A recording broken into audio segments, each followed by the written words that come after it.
Hola, hola, hola, mi gente. Did you miss us? Did you miss us? Let's get my people up here right away. That is Haran DeMarco on the instrumental.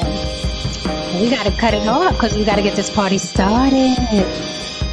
Yeah. All right, guys. Let me get my people up here. I can't even start without my people. We've been gone for so long. Let me get my people up here straight away. Mr. David Hand, Haran DeMarco, No Saint. How are you, gentlemen? You. Hello. Are we happy to be back or what? Lily from YB Limited. It is. We are back. We are back. We are back. We made it. We made it. Too long. It was too long. People were wondering where the hell we were. We was locked up and we couldn't get out.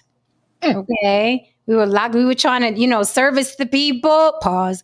We were trying to bring some entertainment to the people. That was really good. Sorry, hold on. Why is it doing this? I'm pushing down and it's going up. Okay, there we go. And then what had happened was, YouTube wasn't letting us be great like a lot of these apps do. They just wasn't letting us be great. So, they threw us in the hole for about a week and we're back out and we are ready to go. I got this little stress ball. So when people come up that we don't know and they're getting on my nerves, as I'm listening to them, while I'm giving them, their say before I dissect them into a billion pieces, I'll just be doing this as they speak, right? So everybody stays safe. All right, guys. So with that said, welcome to another episode of On the Block with Jen. This is our return. This was our longest vacation yet. If you're here for the very first time, my folks will introduce themselves. You can reach me on all social media platforms, On the Block with Jen and On the Block with Jen at Gmail for business. Let's get this party started. Today is Father's Day. You guys know, if you've been following me for a minute, I don't do the U.S. calendar. I don't celebrate anything. So don't look at me and be like, what about Mother's Day? I don't do that shit either. Okay. I don't do any holidays, but I can acknowledge, okay, that a lot of people do. And we'll talk about that today. We're going to talk about Happy Father's Single Mama's Day, which makes a lot of men cringe because they're like, hey, you're coming into my holiday. It's mine. And women are like, fuck you. I'm the mother and the father for this kid. And we're going to say it to each other. So with that said, Lily, tell the people where they can find you. Well, I'm Lily of YB Limited. That's the letter Y, the letter B, the word limited, the way it is spelled here on the screen. You can find me here on YouTube as well as Instagram, Facebook, and TikTok. I am started my career as a makeup artist. From there, I became a model actor, and those roles led me here on the block with my folks. You got to get a better order than this. I go seniority rules. I'm right here. I am Haran DeMarco. Incidentally, today is Father's Day, and my baby mama actually reached out to me and told me Happy Father's Day. Sweet. We have come a long, long way, ladies and gentlemen. Anyway, you can catch me out here. I'm about to say here. You can catch me on Instagram under Dangerous DeMarco, and you can also catch me under Haran DeMarco when you visit Spotify or Apple Music. Okay, I'll go since it's seniority, as he said. So I'm No Saint. You can catch me here on YouTube. Please do me a favor, all the people watching, subscribe to my channel No Saint on YouTube. I just realized today that I can't go live unless I at least have 50 subscribers. So even if you don't watch it, do me a favor and subscribe. Also on Instagram, Saint No Saint, st.nosaint. I appreciate all the follows. I appreciate everybody. Thanks. And I am David Hand, aka Mr. David Hand. Can you hear me all right? Yep. Okay, good. I'm 57 and I complain a lot and I walk on runways at Fashion Week. Is that enough? More than enough. More than enough. Make movies every now and then, design some shit. This is how we do. In New York, your side hustle has a side hustle, and we all engaged in that. This is true. I'm just gonna start giving you numbers so everybody's not like stuck. Like, who goes next? I'm gonna just do 1, 2, 3, 11, go. So, guys, welcome. I'm happy to be back. It's crazy how we've only been gone a week, but already I'm like, oh my God, how do I, the microphone, is it working? Like, how does the sound? Like, it's funny, like when you stay away. But we are back. We are back in full force. Tonight, we're going to talk about daddies and mamas and things like that. And maybe we can talk about, maybe we could take a lead from, follow Haran's lead, and maybe we can speak to the gentlemen and give them tips on how they can get along better with those wicked, evil baby mamas. Because it has nothing to do with the men. It has nothing at all to do with the men. I will sit here and I will be candid, as candid as I choose to be, but I'll be as transparent, and I'll talk about some of the areas where I fucked up, some of the areas where she fucked up, and how we just put both of our bullshit aside and said it's about this kid. So we can talk about that. And I'm not gonna sit here. I'm not bashing, nor am I looking to be bashed or whatever. But we'll talk about it. I can second that story with you. So it's gonna be a fun Okay, show. and I can't promise I won't do any bashing, but continue. Could you move? We'll all just share. You move my square down there, maybe. Right? Did you too close? I don't want to be too close to that shit when it goes nuclear. I mean, she'll most likely have a guy come up here. He'll get on her nerves, and Jesus Christ, she has the stress. Right? She'll be giving that thing a fucking hand job by then. We'll put no saint up there for everyone's safety. No saint can talk me down. He's a great He can talk. He can talk me down. Oh Lord, we're horrible. Okay, so let's jump into it. What are we gonna do? Let's jump in. All right. Well, Let's okay, I'll just jump talk about in. my life. I'll just talk about my life, man.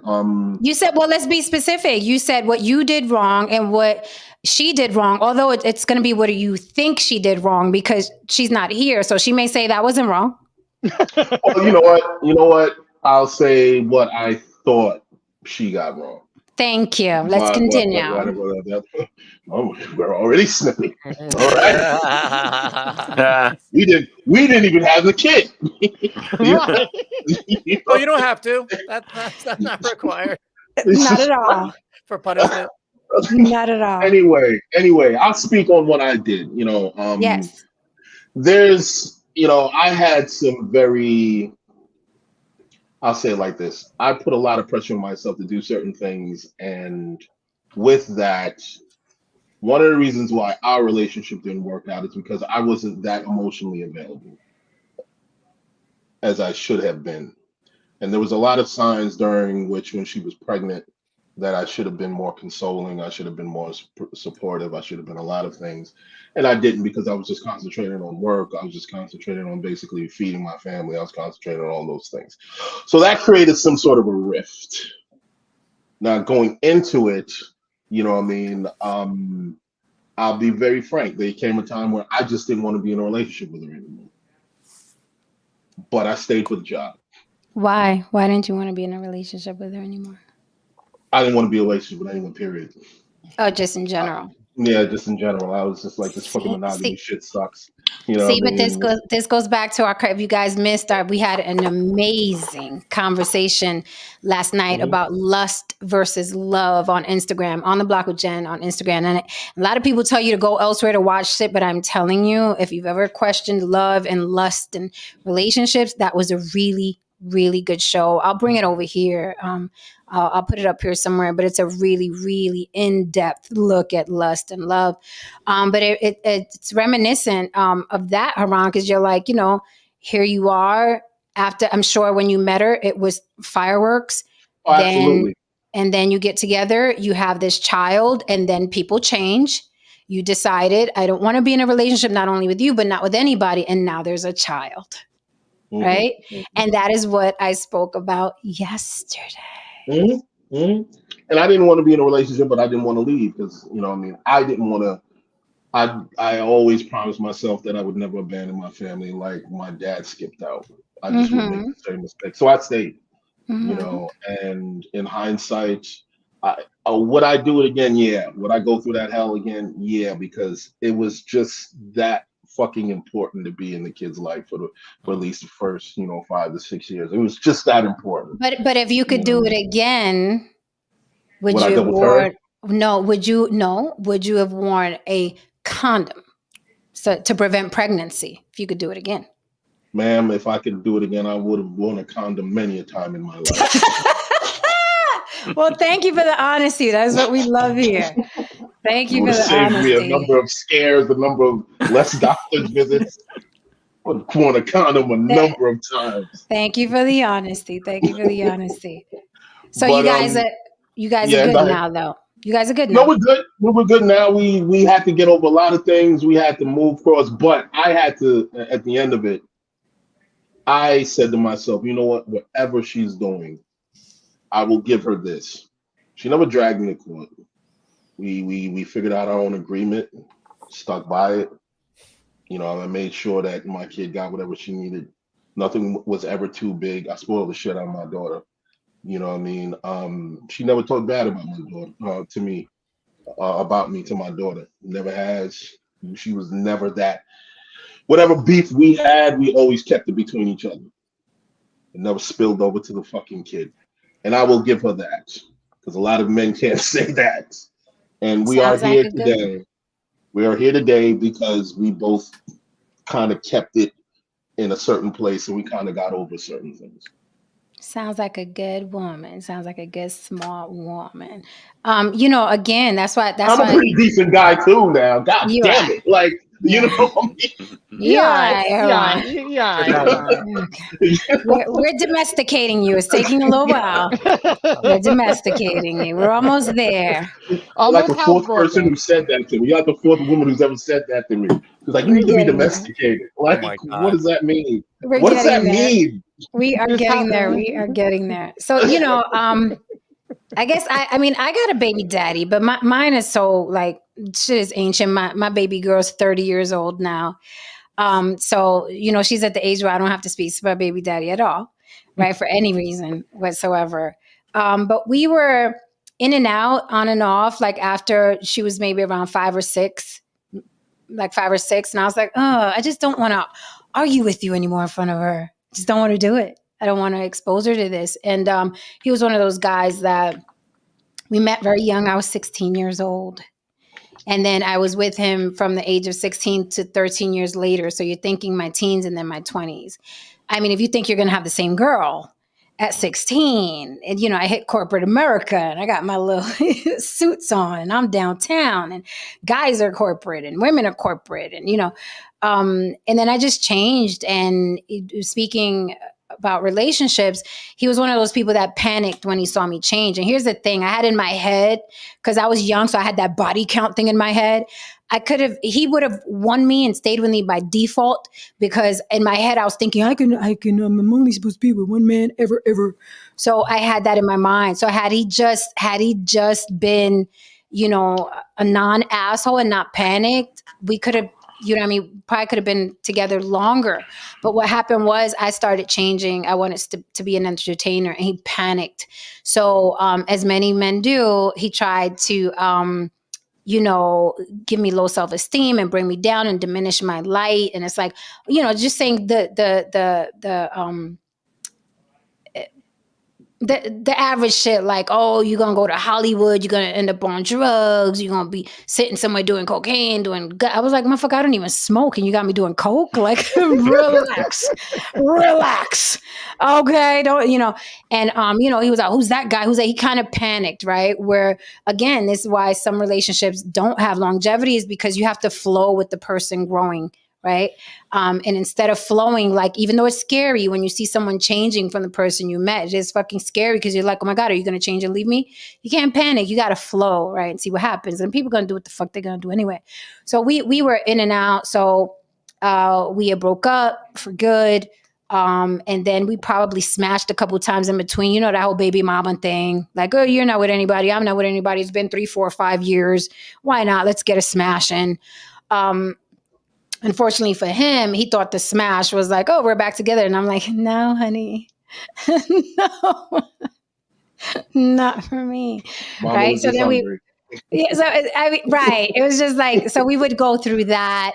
Then he got married, and then he came back, and we smashed again. And I was like, oh, I'd hate to be your wife, but it goes back to that thing, like, you can always hit your baby moms. You can for a little while, right? Until she's done with you. Like, when a woman's done, she's done. But yes, I'm sure it's common that men go off and get a new girlfriend and get married, and then they smash the baby mama because you have that connection, you have that bond, and he's always at the house because he has to be there for the kid, and vice versa. And shit happens with that familiarity. You're like, shit happens. You know all the corners. You're that old broom. The night after he got married, he came back. I'm telling all his business. It's okay. It's okay. Cause it would be in my book anyway.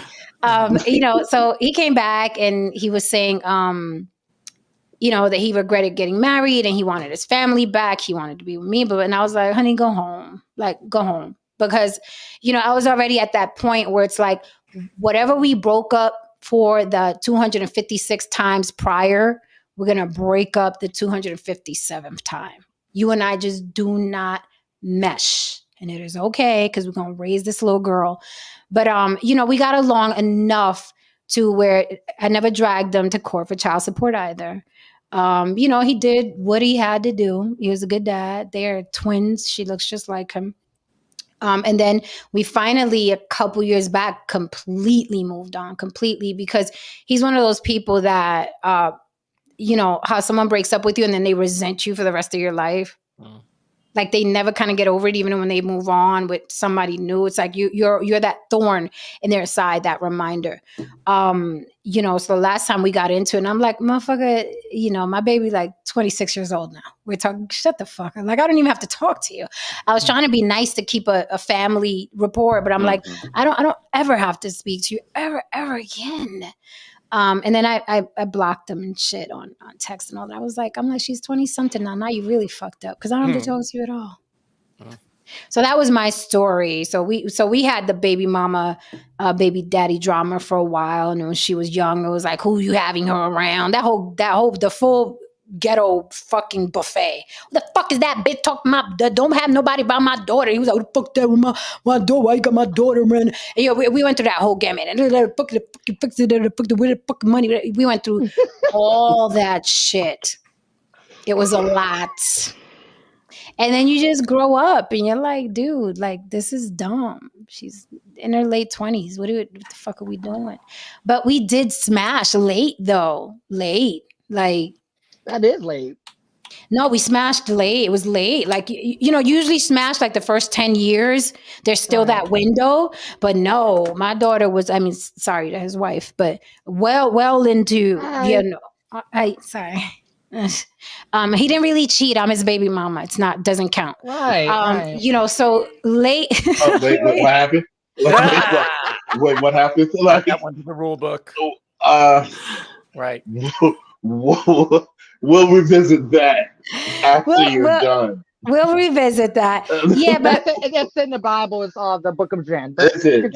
There it goes. It's right next to Job. It's right next to Job. It's all about the suffering. It's all about the suffering. So anyway, just to wrap, and I'll pass the mic. We smashed late, very late, and he was still on. And it was almost shocking to see. Like, I felt like he was in a little Petri dish, and I was like poking at him because I was like, dude, she's like in her late, going into her late 20s, and you're still talking about getting back together. I had to have a conversation with my vagina, like, honey, you good? Like, shit. Like, well, hey, but I just think he's one of those people, and I run into this a lot, and this is a whole other topic, but he's one of those men that loves the idea of me. And then when he's in, he's like, fuck, I can't deal with this, but I don't want to let her go because she's a bad motherfucker. I can't deal with her, but I don't want to let her go. And I've dealt with that a lot in relationships where people, I'm a novel idea, as I say. And then you're involved and you're like, shit, like, come down from the table with the tassels, with the titty tassels, like, come down. My mom's looking. I don't give a fuck about you or your mom. I'm like that girl. So it's like, I'm a novel idea, but the guys get in and it's like, oh, so I haven't found my prince yet, my Prince Charming, who's just like, yeah, I'll jump on the table with you, baby. I'll hold your leg so you don't fall. I haven't met that guy yet. So. Well, the guy that you meet definitely has to have tough skin. Yeah, he either has to join me or accept that to me. It's one or the other. I'm talking about titanium. I'm not Yeah. talking about like But really, sandpaper or anything like titanium, he that. just has to not be a punk. Yeah, that's He has to asking be a lot, very though. That confident. alone is asking a lot. Yeah, I guess, exactly. These guys out David. I here, guess. these guys out here, man. That is asking quite a bit. Fold like a card table, right? Right. Jesus Like, Christ. oh, Like a fucking Jesus folding chair. Christ. Because and here's the thing, the idea of getting back with him, even all that time later, it wasn't hard. He's a good looking man. You know what I'm saying? Got his ducks in a row. So it wasn't like, oh, absolutely not. It was just like, no, because if we do, the moment I get a text past 10 o'clock about business, it's going to be an issue. And I don't want to deal with that. I don't want to deal with that because I get a lot of texts past 10 o'clock. My friends are important to me. My business is important to me. And I'm not going to play the seesaw with you. Don't call me after 10 o'clock. If it's business, you better call me at 3 o'clock in the morning and wake me the fuck up. Because when I wake up in the morning, I'm going to ask you, why don't you wake me up? So I didn't want to balance that and then his feelings. So we're not together because of him, not because of me, because of him. Because he can't deal. He can't deal. Lots of guys can't deal. If you could deal, on the block with Jen at Gmail.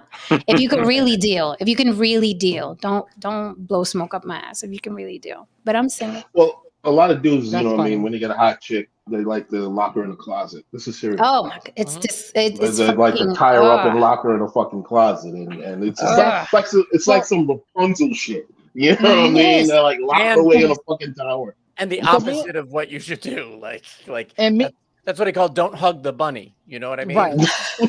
Squeezing the sand. Don't hug it at all, right? Me and Orlando had this conversation about 2 days ago, right? And the person I was talking about yesterday, and I said I still love, but I'm not in love with. About your baby daddy, Lily?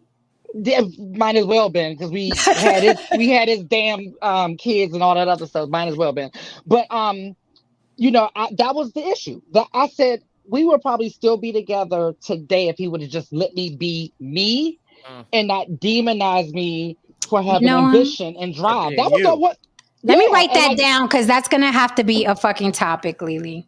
Right, like that was it. I'm gonna put y'all onto some game. Sorry, Lily. I'll put y'all into some game after you. Go right over here. Because I don't want to veer off. I mean, we can, but we still got to keep it on the baby daddy, baby mama for today. Well, here it is. Here it is. You know what I mean? A lot of guys, one of the reasons why they have a problem with you being you is because sometimes you being you means that you don't need them anymore.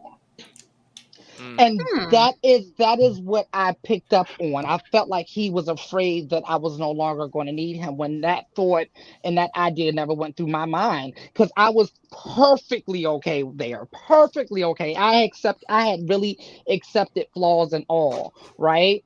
But that's what I picked up on. So yeah, I think you're right about that. Yep. Because I'm telling you, he had me by default. I was like, yeah, we together 13 years, and he's the only man that I ever touched my body. I was, that was like a badge of honor for me. So, and it's something that I wanted to keep, especially when all my girlfriends were fucking around. Because back then I thought that was the thing. Like, it's like, you're supposed to be with one man, and my mama was only with women.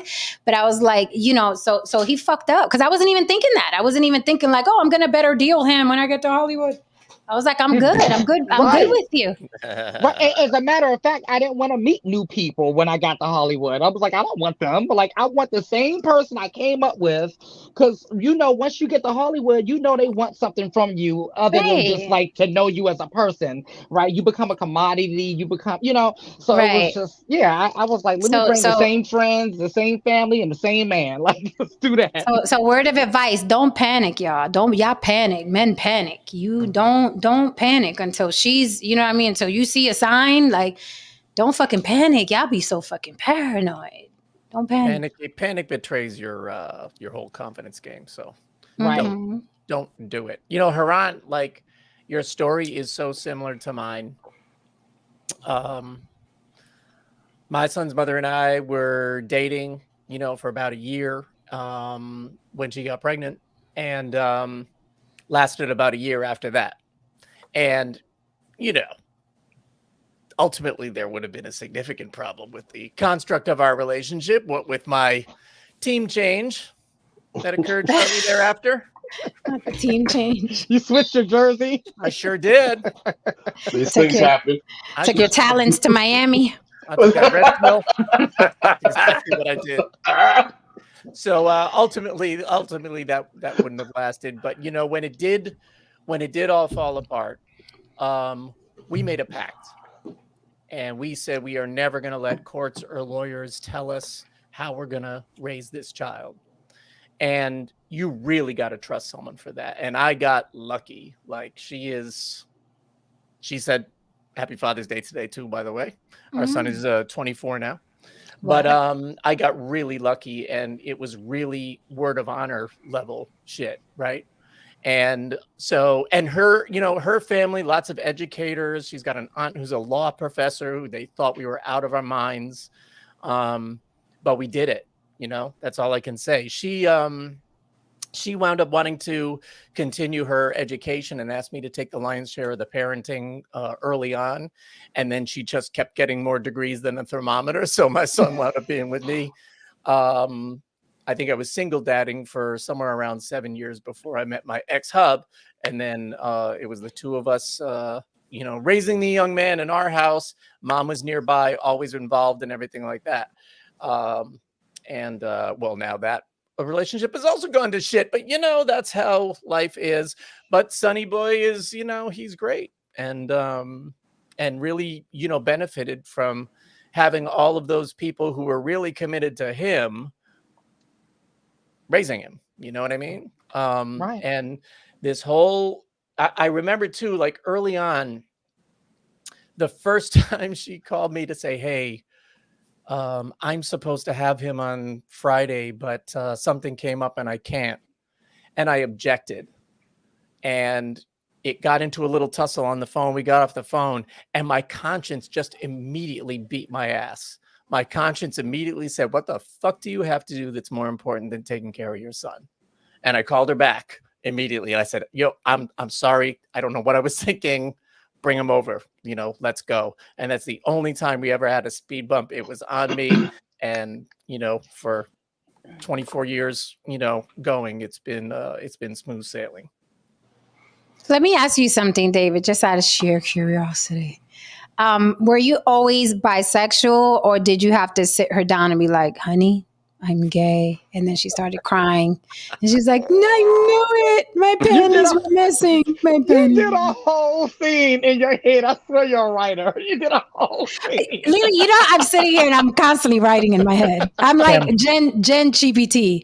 I'm Gen GPT here. Camera focuses on David's face.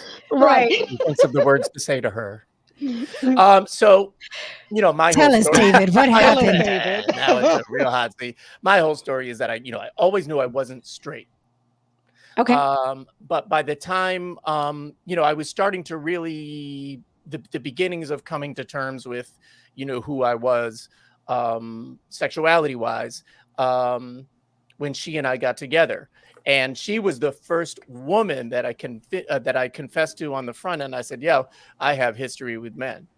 Because it used to be, like I may have said before, it was all about women until 2 a.m. when I had enough cocktails in me. Then it was all about men.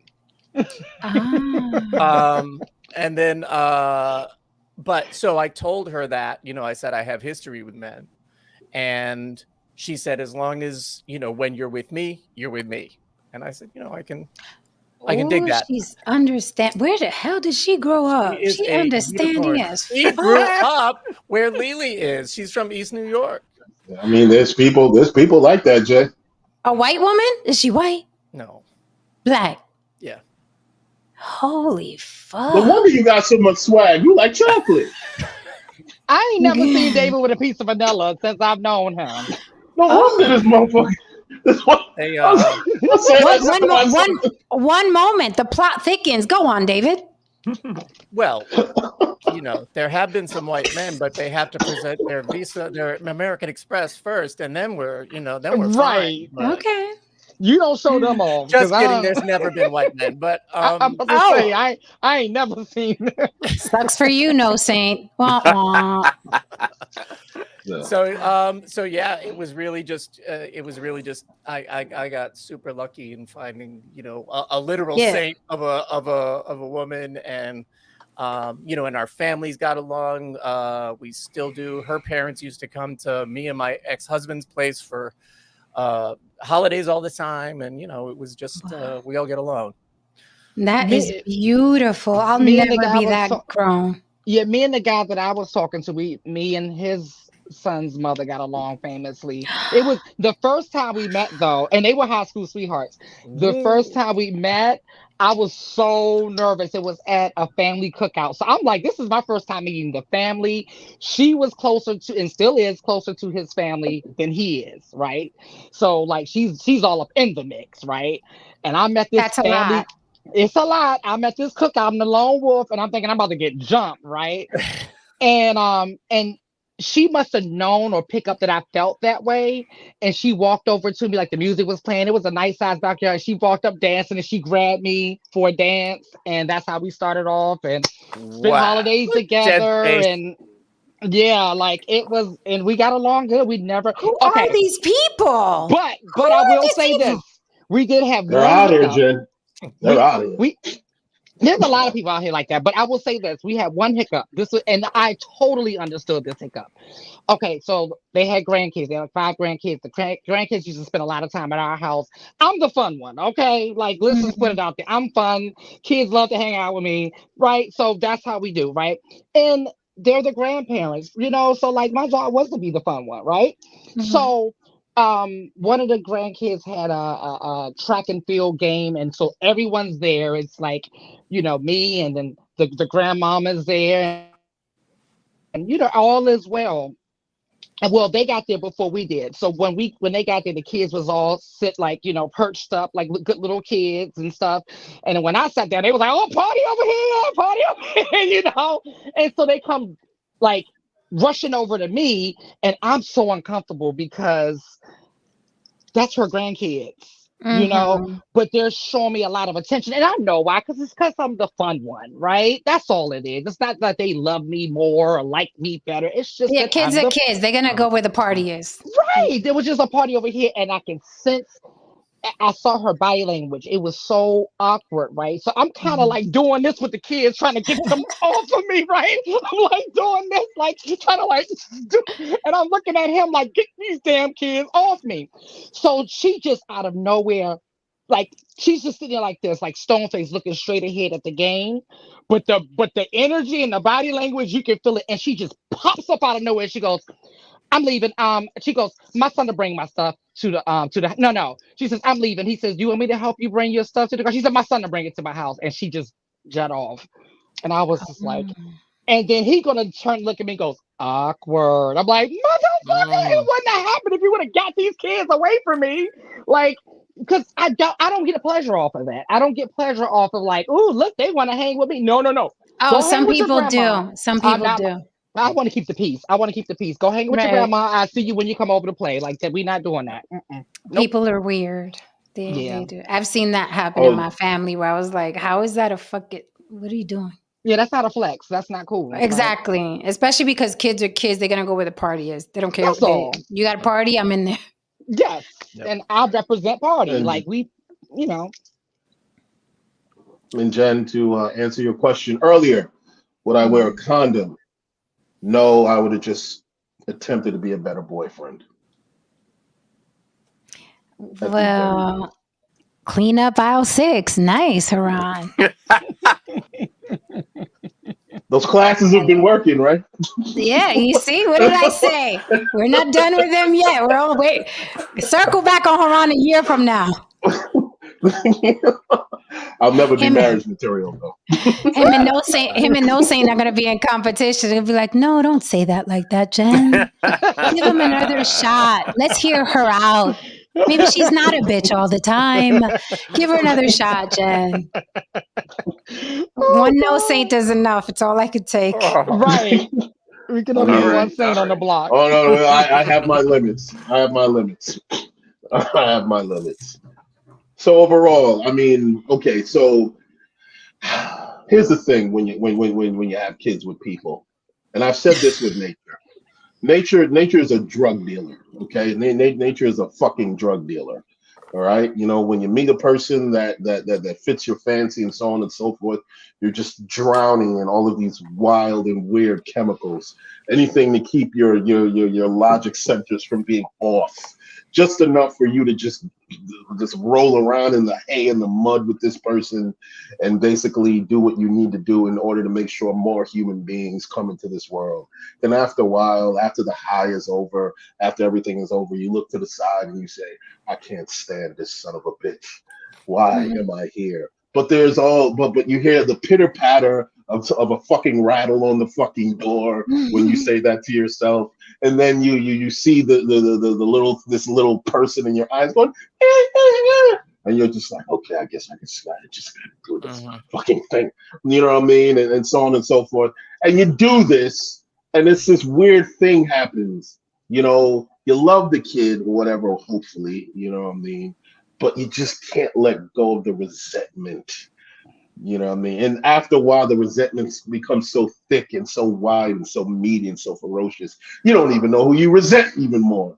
You know what I mean? You don't know if you resent the other person or yourself or God, if there's one. You're just angry, you know. And I think that's where we are right now with so much shit going on as we see in these spaces. So many people are just so disappointed and so hateful and so angry of the choices they made with a particular mate, and they feel as if they can't get away from that they just shoot darts at everybody because it's everyone else. If they listen to me, they wouldn't have those issues. No. Okay. If they listen to me, they wouldn't have those issues. They're going into relationships with other people, trying to be in a relationship, and it's not natural.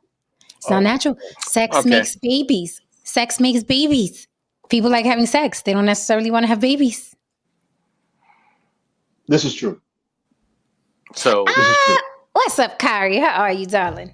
What's up? What's up? How is everybody doing? Everybody's God, good. We've been good. Father's Day for any fathers over here. Happy Father's Day. How is everybody doing? Thank you. Really good. Happy to be back. Happy to be back after a week. You acting like you had a couple of those. You acting like you had a couple of those already, Kai. Right. It's Father's Day. Right. I've been chilling. I actually put a shirt on. I almost came on here with just my robe on, and I was like, what? That's a little too relaxed. A little too comfortable. You know? That's too comfortable. Even I put a shirt on sometimes. You know, maybe I would do that on like a Freaky Friday or something. There you go. We retired that, Kai. We sure did. Hey, every Friday's a Freaky Friday. It Got is. that right. Got that right. Yo, and that's why we got kids. Right, exactly. How many kids does everybody here have? For those one. I only got one. Good God. Oh, no Saint, busy as hell. Look at him. No Saint was getting it in. Take that. Two. You have two? I have two, and it's about how long it took too. I dated a girl that was half my age that asked me if I wanted to have more, and I was like, both my kids is in high school. I don't know about starting over. That's crazy. Mm-hmm. My dad started over after 20 years. Yo, my dad had his last at my age, at 57 years old. No.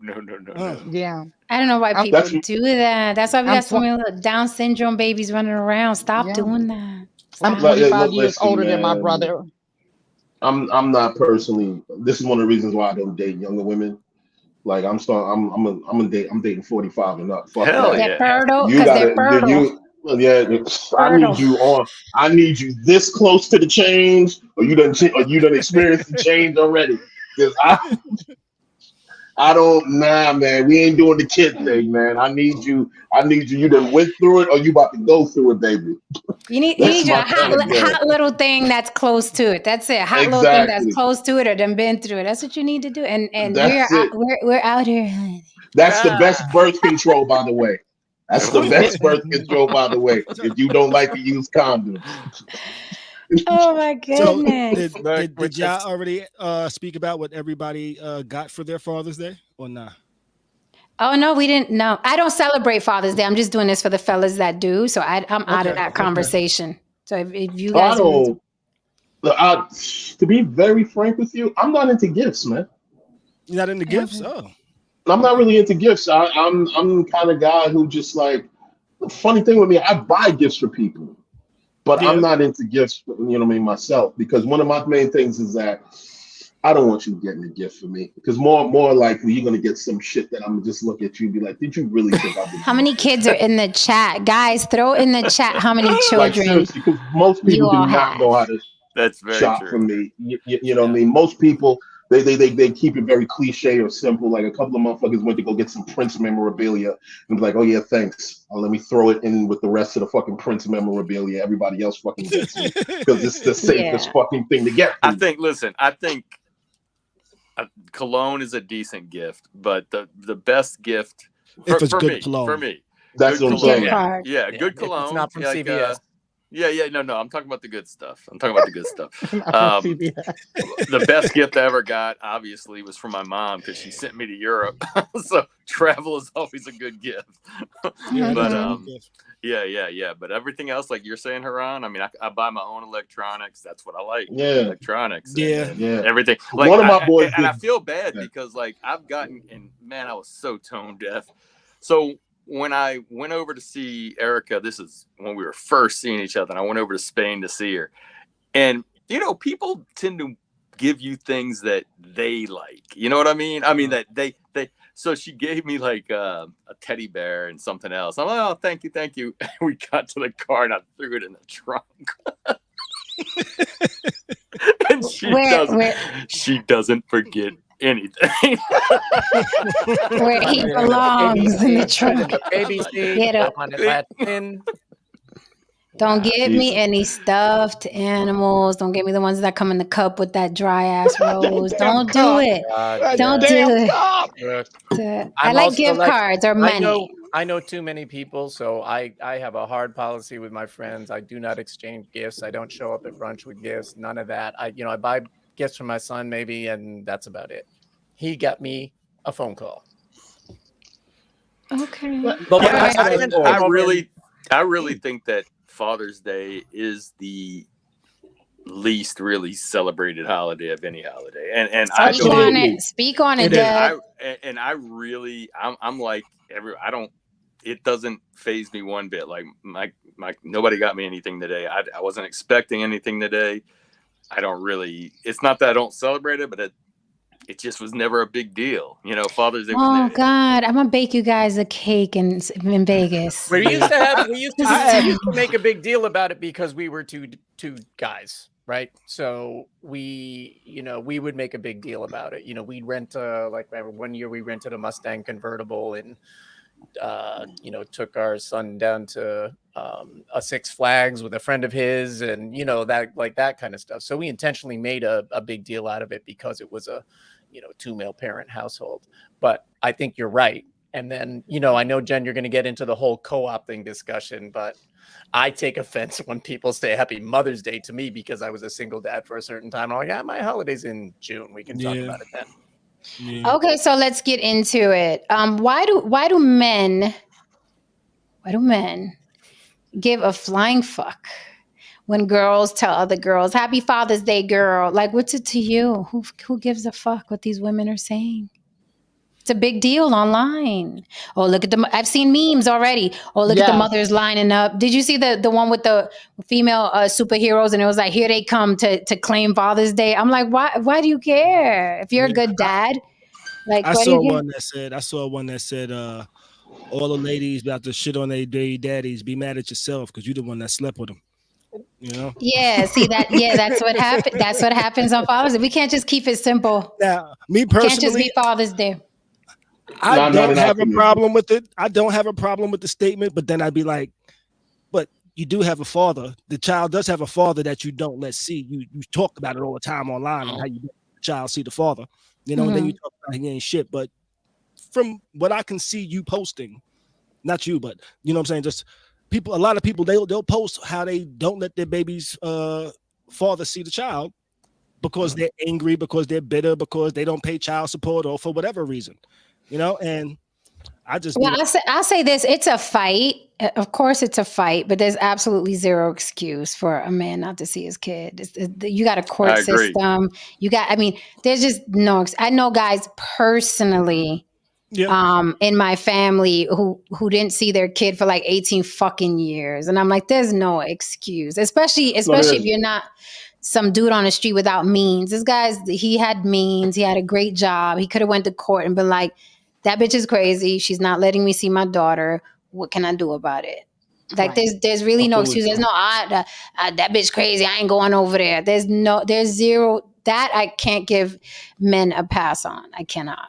I There's can't no either. excuse not to But see your I'll kid. say, but I want to say something with what Kari was saying, that there's also no excuse if the man, for whatever reason, maybe he's got a reason that he can't pay that child support, maybe he's unemployed, whatever, that she should hold the child away from the father because she's not getting child support from him. I think you've Right. got to overlook that. Take them to court, do whatever you Mhm. got to do, but Mhm. don't hold a child away from their father either. I think that's wrong. Then Well, no, that's very wrong. that's the first wrong. Right. Like that's the first wrong. Like you can't keep a child from its father because he's not giving you money. If the father wants to be in the life, then he wants to be in the life. Of course, it takes money to take care of children, but that's stupid. But that's the first wrong. Like women are going to do what they're going to do, but that child's going to be with that mother while she's acting stupid. The father isn't. So the father has to fight to see the kid. But of course, that's terrible. I've seen what- people do that. what I've about seen when- women do that. Also, What about when like the mother moves away? Well, You I can- don't. you- the if you go to courts court, are not they supposed to can't. allow that. Yeah. You can Yeah, if contest you go to that. court, You if you can go to contest court, she can't go anywhere. That's Yeah, gotta kinda be- All roads lead to court, sir. All Yeah. roads Yeah, just essentially lead to unfortunately. court. You know what I mean? I'll Unfortunately. tell you what. Because you My, have you do have rights. You do have rights. my ex- However, I ahead, will go say ahead. this. I will say this. All roads lead to court. This is one of the reasons why I stress that brothers should have some degree of solid economic means.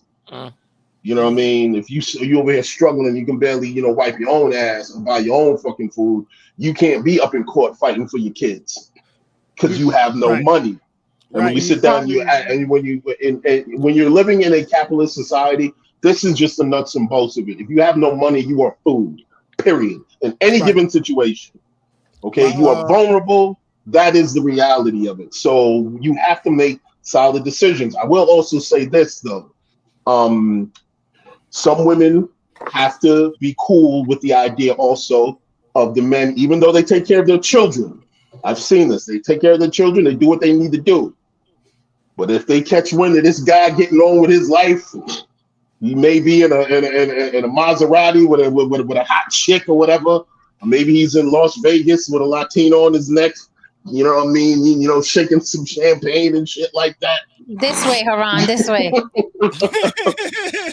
Whatever. Shake that Something champagne. else. Shake that Oh, I'm champagne. sorry. Sorry. Yeah, that is this way. My bad. Anyway, if he's in wherever the fuck he is, getting on with his life, they want to ruin this guy's life because they just don't like the idea of this dude actually getting on with his life. You know what I mean? And they become resentful, and that's also wrong, man. Everybody should be able to be an adult in the manner and let people get on with their lives, man.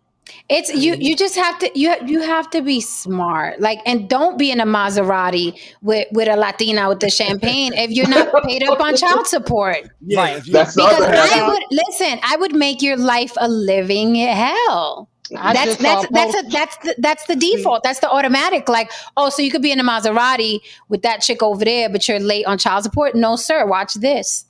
See, Yeah, I got seen a a post Benz, like but that my a kids couple was months good. ago. My kids was good when I bought my Benz. Yeah, We I had seen the split post like custody, that. but we fought for custody briefly. Me and my ex. Yikes. I had to. It wasn't a really tough fight. It was more like she thought she could just say, "Okay, we're splitting up, and the kids are staying with me." I was like, "No, we're going to be splitting time with the kids, a week with you, a week with me, which eventually turned into 2 weeks at a time because a week on, a week off was just too much of the kids. By the time they get settled, it was time for them to pack up and go back to their moms or come back to my crib. So True. it became every 2 weeks. So it would be 2 weeks on, 2 weeks off, which it worked out for us, But now me and their moms are really good friends, but we did go through it for a while, But I actually had to go to court for it, and like Haram was saying, you got to have the means to do it. I got my ex-brother-in-law. He don't try to fight anything in court because he don't have no money to pay a lawyer, and he's getting taxed on child support. His child support is crazy.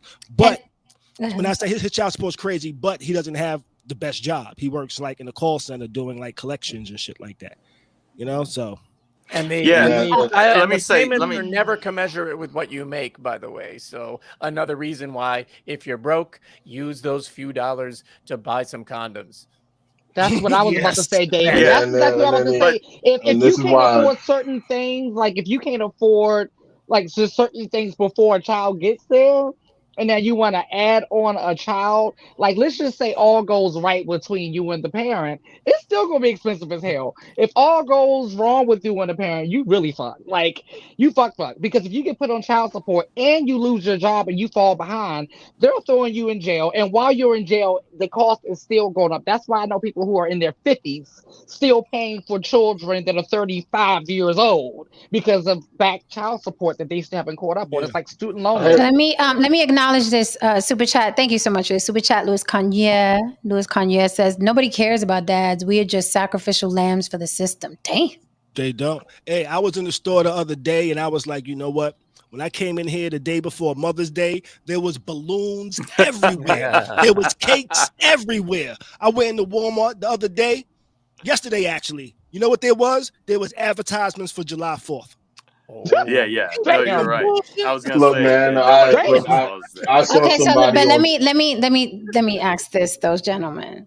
Is it not harder to be a mother than it is to be a father? Wait. We're not doing this. We're not doing this. That all depends. Okay, we're not doing this. We're not doing this. I did it. We're not doing this. Okay, I saw. Wait 1 second, Kai. I was online. I was on Twitter. And I saw fucking gift baskets being prepared for fathers. The shit looked generic as fuck. And the shit was filled with Dove soap. This shit had African soap, hot karate cologne. This shit, I think I saw maybe a Chico stick in this son of a bitch. Old Spice, it was like a Chico stick. I'll take the Chico stick. You know what I mean? And the motherfucker. But when it's women, I mean, this shit, these chicks got fucking plane tickets to Wakanda. They got a fucking, you know what I mean, tailor for a ballroom dress. I mean, this shit is not fair. And you're supposed to take this with the socks and smile with your aching back, bad knees, and paltry bank account, and smile and say, "I'm so happy I got my kids." Like, come on, man. Can you just take me to a steak dinner? Can I get a steak dinner? I don't see how that diminishes that it's harder to be a mother. Jesus Christ, man. You guys hold on to that 9-month thing. No, it's the 9-month thing. It's the pregnancy thing. Trust me. Why is it it always trumps everything. I will defend what Jen says. I will not. Jesus Christ, of course. No. Father's Day, I will give up Father's Day for all the stuff that Erica does that I don't have to do because she does it. If you see what kind of work she puts in, yeah, I don't have to have Father's Day. And it's not, and you know, I wasn't even thinking about the 9 months, Haran. It's just a lot of fucking work. Like, I mean, it's cute you guys get the kid for the weekend. It's cute you get the kid for the week, but all the fucking meals, the clothes, the mothering, the nurturing, the little coughs, the sniffles, the pain, and then we're going through our periods once a month. We're hormonal, and then we got to take our ass to work with the burden of that shit all the time. Good, bad, different, ugly, or different. Like, I would love to wake up and just dip my nuts in some soapy water and go out in the world and make Hey, man, wait a minute. Check it out. You know why I feel different? Because I was a very present father. Even though I had a day job where I was working all day, when I got home, it was now daddy's shift with the kids. It was now me taking care of the kids from the time I got home to the time they went to sleep. Bathing them, doing all of that stuff. When they went to the park, it wasn't just mom taking them to the park. I was going to the park too. When there was activities, it wasn't just mom taking them activities. I was at the activities too. I might have been the only dad at these activities, at the birthday parties, at everything. I was there. When my ex-wife was going to school, I was taking care of the kids while she was at school. I was working, taking care of the kids, cooking dinner, doing all of that shit. You know what I'm saying? I was super domesticated Kari at that point. You know what I'm saying? That's All right. that's When we- cute, dear. when we Liquid broke up, when we David. broke up, What the fuck? I mean, here, know what this I'm is saying? fucked up. Now- This is no, fucked up. even when Here, you got a guy here who's basically saying he put the work in, he showed up, he's there, he's wiping the You know? noses, he's doing whatever, he's throwing the kid on the Changing shoulder, diapers, burping up him, at night, all yeah. that, and you're like, oh, that's cute. Yeah. Yeah. That's cute. He So can't what get a I'm steak saying, dinner. teacher student Just a steak conferences and dinner. all that shit. Listen, but guys, this is the difference. I understand what he's saying and give him all the props. But for what I'm talking about for me in my situation, the fact that I'm gone 2 days out of the 4 days out of 6 days out of 2 weeks, I'm somewhere else, and she picks up all that slack, and that's what I'm talking about. Now, everybody, I realize not everybody has my schedule. So that's why I say, yeah, for all that work she does, I don't have to worry about Father's Day. But I get what you're saying. I mean, Well, I think, David Dillon, I want to grab this comment. David Dillon says, I'm good. These kids literally suckled at the teat of the moms, changed their entire body. They can have the accolades. I don't need the cookie either, but I did it alone, and I think those props go to any single parent or yeah. the custodial Mhm. parent, regardless of their gender. When you're trying to juggle all those things, I did it all with the exception of the periods that just never came my way. But I did it all, and it's exhausting. I acknowledge it, but I'm saying, man, don't give me no hot karate, man. When you said you did it, you were a single parent for how long? About 7 years. About 7 years. You didn't have a partner or a lover or anyone. Oh, I else? had boyfriends and girlfriends in and out, but no one living with me. It was. That's not true. There were a few transient relationships that happened during that time, but the onus was on me to, feed and clothe and transport and all of that stuff. So Did you have a boy or a girl? a boy. A boy. Okay. You're just not giving. You're just But- not giving it tonight, huh, Jay? I want to circle back. I You want just to won't give it to anyone tonight, right?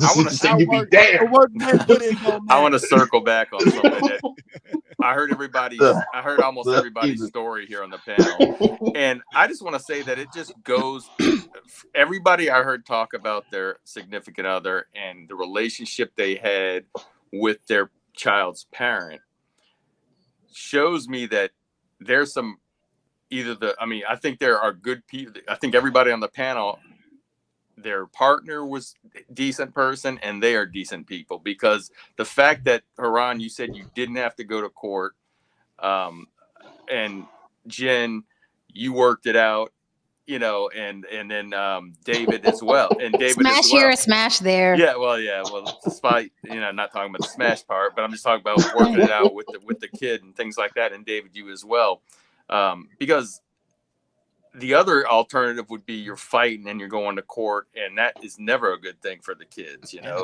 So I mean, I think, and it's kind of or your pockets, and it's kind of and sorry, that pocket goes to the kid. All of that money that could go to your kid is then going to the Right. courts. Yes, I was going to Sorry, say that. sorry, I was going to okay. say that. Yeah. Like when I was in my situation, we were going to a mediator, and because the relationship between me and Erica was never hate towards each other, right? So it was all, and for me, and when Haran was talking about all those chemicals that you roll around and you have a kid, the chemical part, I know I'm sort of all over the place, but the chemical part is what gets you to procreate. The kids are what get you to stay, because to me, I know some people may not agree, but once there are kids, for me, everything else doesn't matter. I mean, what I want doesn't really matter anymore. Yes. Oh, It that's just something doesn't. to hear. Yep. No, Your- it doesn't. Your And so desires I- become secondary. Yeah. Yes, that's perfect, David. That's exactly because now they're That's getting why older, I gave and up I'm my dream. and now that I'm getting older, I mean they're getting older, I'm able to do more things that I love to do. But there was that point there where I wasn't making as much money, I didn't have as much income, and I had that. Listen, I'm the one that brought those kids into the world, and so that is the important thing in my life. I think it's irresponsible to run around doing all these things, sacrificing, not sacrificing for the people that you brought on to the world. That's just the way I feel, and that goes along with relationships too.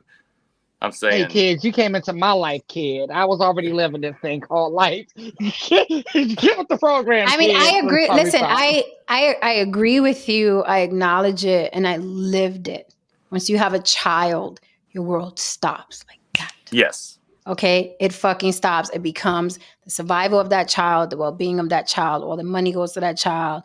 I ain't buying shit for me. The baby is fresh. So the baby is up to date with all up-to-date shit in school and the technology and all the shit, a little toys, a little game, whatever.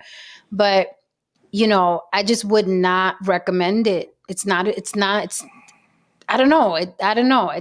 I'm thinking now that I'm older, wiser, I'm just thinking quality of life. And I'm just like, don't fucking do it. Don't do it. well, and I look at young people now Yeah. and I'm like, don't birth control. My nieces, my nephews, I'm like, don't do it. Travel the world. Fuck with protection. Yes. Don't do it because it changes your life. And if you're a good parent, it changes your life. You completely don't exist anymore. Right? People are like, no, you can still date. You can't bring people around your kids. Like you got to hide from your kid and shit.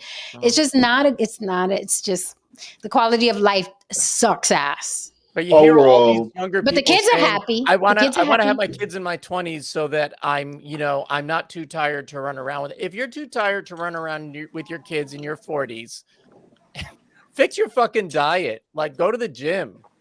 What the hell? I gotta agree because I run around with my grandbabies more than my daughter does. She'd be like, go ahead, go. Y'all could go. Right. Because she knows we gonna be running around the park and do all kinds of, crazy things like grandma, Because So, you want and to I'm do in that my 40s. traveling and running around when you're 20 and 30, like go crazy doing that, not spending those years raising kids because you think you're going to Absolutely. be tired when you're 40. That's some dumb I shit. think it's opposite too. I think you should go around and do all the things you want to do while you can young, because Yes. you don't know when you get older if you're going to be able to do those Facts. things. I love the way I would my like brother to did that. I like to touch on what I said earlier, and I just want to sit here and talk about how Black men need to really adjust their thinking in regards to money. Okay, we need to adjust our thinking in regards to money and having resources. Again, when you don't have resources and you don't have access to things, you become vulnerable, and your family is also vulnerable. Okay, if you detach yourself from a particular family, when you put this woman in a situation where she becomes a single mother and she's struggling and she has to do whatever she needs to do in order to take care of that child, they are in poverty, and poverty affects people. Okay, psychologically, it does affect people. People, if they grow up in poverty, they are conditioned to believe that they are not prone to access to bigger things and greater things. When you have money, even if you're not with the child's mother, you can create situations where the child still can go to the best schools. Still, they're not living in poverty. You're not creating this defeatist mentality. Money matters, man.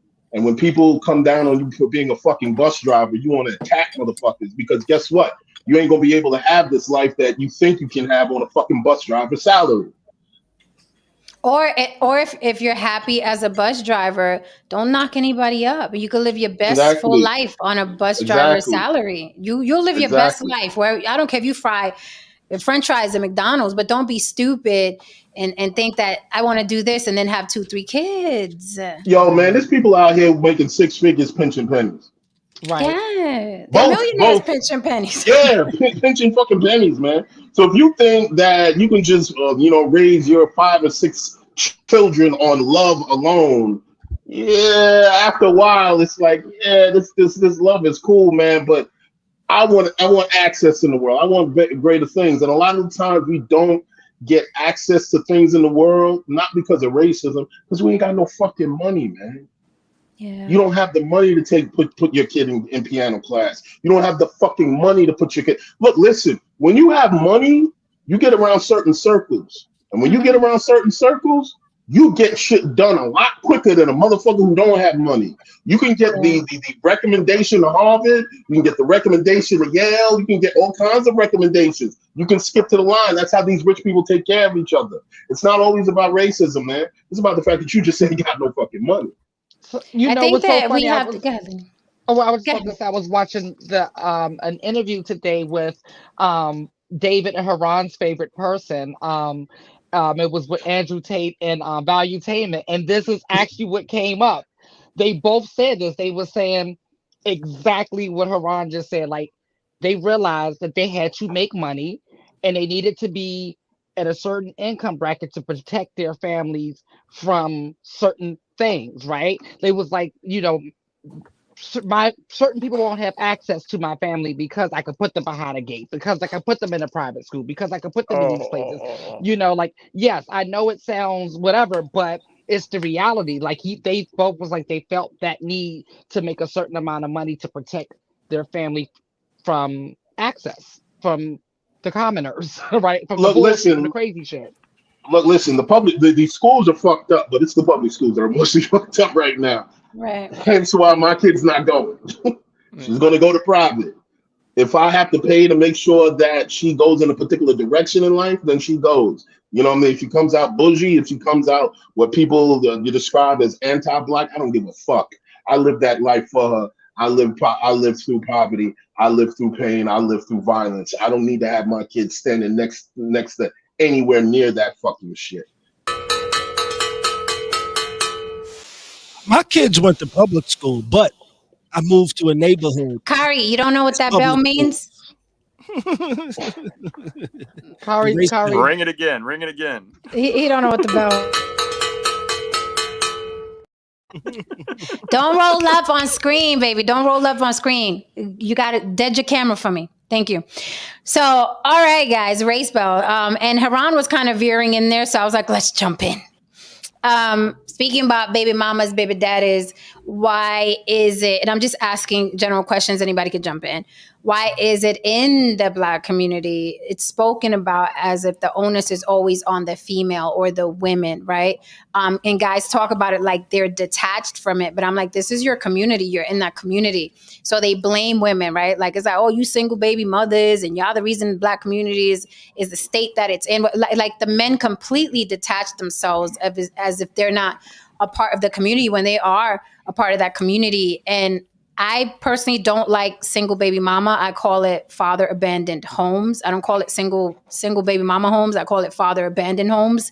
And then the retort is usually, yeah, but why did he leave though? What did she do that made him leave? It doesn't matter what she did or how crazy she is. He can still have access to that child, and he can still support that child no matter how crazy the woman is. And also, this is the second question, and then you guys can jump in. But a lot of times men call these women crazy and I'm bearing, she's keeping the child from me. But how did that relationship end? Did you sleep with her sister? Did you cheat? Were you an asshole? Why is a woman, right, so hell-bent on making your life hell? Did you split amicably? Or were you a total dick and now she hates you and resents you, right? So Lily, Haran, Kari, I'd like you to speak on it first. Well, I feel that the reason why it's in that mode is because many of these men have seen their mothers hold it down. So many of these men assume that since they've seen them do it, and they've seen, and I guess in their mind that everything worked out the way they needed to work out, then that's the way that it should be, and it's not. You know, the Black community is very matriarchal. And we're not sitting down, we're not having those kinds of discussions where it's very matriarchal because many of us have allowed it to be matriarchal. We did not step up and take the reins when we should have, and I stand by that. I'm passing Mike on that.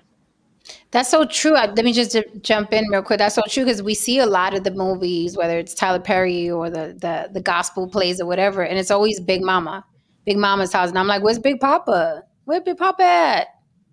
I'll pass the mic. He in the corner getting old. Now, when I split up, my ex actually left. She left and moved with her sister. You know, the kids was with me for a while. Then she tried to take the kids when she got her own crib. When my parents split up, my father left. He didn't like say "fuck y'all, I'm out." He went and moved. He went and got a crib in Harlem. You know, but me as a kid, when my father left, I was personally relieved. And I was relieved because my parents were arguing every night, you know, and every night they're just yelling at each other for like hours on end, you know, and when it stopped, it was a relief. You know, it was like there's some quiet and there's some peace in the house. I didn't feel like it was my father abandoning me, you know. I saw him very often, you know. I got him a lot of experiences in Harlem, good and bad, because my dad lived in Harlem, you know. But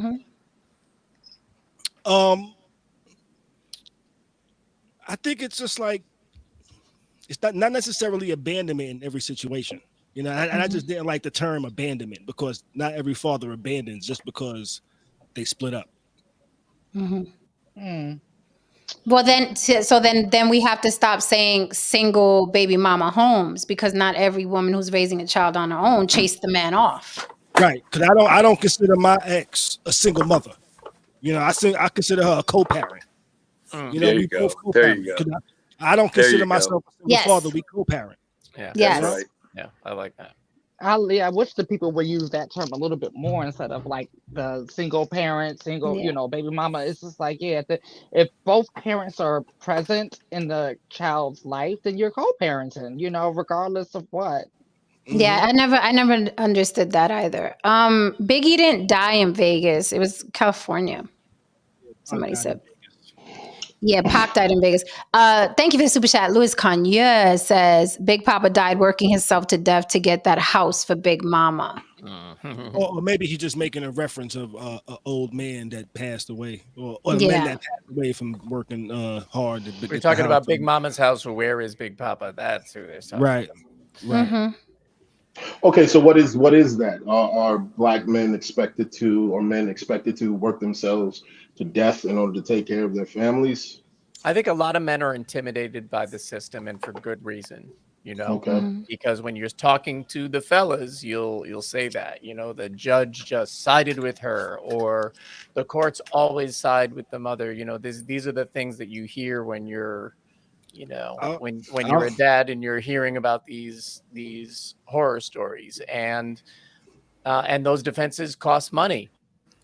Yeah, and that money doesn't feed the children. So, I think that, yes, we need to, sometimes you do need the court, but you also got to remember that a lot of money, excuse me, is not going to go to your kid anymore. So, Yeah. So, with that being said, a lot of times they make decisions without even speaking to the father. And I can say that off of experience, because when when we first split up, my ex took maybe about a year or two before she filed for child support, which she had no business filing for child support. But all she had to do was file, and they immediately said, hey, you owe $30,000 and your child support is going to be $3,500 a month. And this was just me or her saying I wasn't there for a year and a half. I had to fight that. I had to hire a lawyer. I had to go to court. I had to fight that. They never even spoke to me. They never even said, hey, what you're making. They went out and looked at like whatever the IRS looks at, or whatever these other government entities look at to see how much you filed in taxes last year. And they base it off of that. And they said, okay, she's making this, you owe this, and we'll decide it later in court. Which to me, that was kind of foul. Wow. Well, we also have to take into consideration and just be honest. In a court of law, no judge is going to intentionally rip a child out of a mother's, hands. It's just There has to be some very extreme circumstances in order for that to happen. Let's just call it what it is. You know what I mean? So your best bet is to come in there with the argument of, this is how I can be an effective mechanism in this situation. This is why I want to be an effective, mechanism in this situation. Not that I want to rip these kids away from this woman or so on and so forth. I want to be a part of this dynamic. That should be your intention. Because to come in there, there's some guys who want to come in there and they want to play tug of war with the kid. You're not winning. You're not going to win under those circumstances. Because first of all, the idea is this, and say whatever you want to say. The idea is this: the woman in the child's hands, the woman is going to make sure that this child eats. She's going to make sure that this child's routine is kept. She's going to make sure all of these things are, upheld. A man, a lot of times, I'm not saying that this is the case. The perception is that, yeah, but you might be bringing all kinds of strange women into the house. Are you ready for this kind of nurturing, blah, blah, blah, so on and so forth. There's still bias in the courtroom. It is what it is. It's human nature. So you got to go in there with your ducks in a row. Yeah. One of the things I think I had going for me was because we were married and I was there from the day they was born and raised them till 8-10 years old and shit like that, and I was there every day taking part and doing what I'm supposed to do, and then for them to be kind of ripped away from me almost, it's kind of like how it was going, and it kind of didn't go that way, But isn't it because what's up, Faison? Yes, we love Star over here. Louis Conyer, thank you for the super chat. Louis Conyer says, my father died when I was 10. He worked 2 full-time jobs. My dad did my father didn't pass away, but he worked 2 full-time jobs and then he started owning shit. So that's a 3rd job. Our dads worked fucking hard back in the 70s and the 80s. It was no fucking joke and no breaks, all gas, no breaks. Right. So my mom was a stay-at-home mom. But when we look at it, right, this is a patriarchal society and people be like, no, it's not. I'm like, yes, the fuck it is. Anyway, don't you think that more mothers want the children than more fathers anyway? I don't even think it's even. I don't think that it's an even amount of men that want to mother children. I don't know the stats, but I doubt it. I think so. Just for some people I know, I would say, yeah, I think so. Because like the same guy I was talking about earlier, he didn't fight very hard to get his kid. You know what I'm saying? Right. And it's the same with me. Like the men I know, they wanted to see their kids and they fucked around in court every now and then, but they weren't, what I mean? They weren't, and I'm sure there's guys out there. I'm just saying some, not all. I'm sure there's guys out there that will fight tooth and nail to get that child because the mother is unfit. I'm not talking about those cases. I'm talking about in general, why the court favors the mother. Is the father going to take care of these children like a mother would? Watch your mics. Lord, that noise. Yes, loud. Somebody's fucking with something. Anyway, Miss Ruth says, happy Father's Day. So to everyone that's a daddy, Miss Ruth says, happy Father's Day. Thank you for the super chat. I think the mother and father raise their kids different. And I can take me, for example, like when the kids are with me, they were waking up with the alarms on their phones. They said, hey, can we get a phone? That's no. If I get a phone, I'll be able to wake up by myself. Oh, really? Okay. I got them a phone. Guess what? They were waking me up to go to school, And that was the difference between me and their mom. Their mom was waking them up to go to school.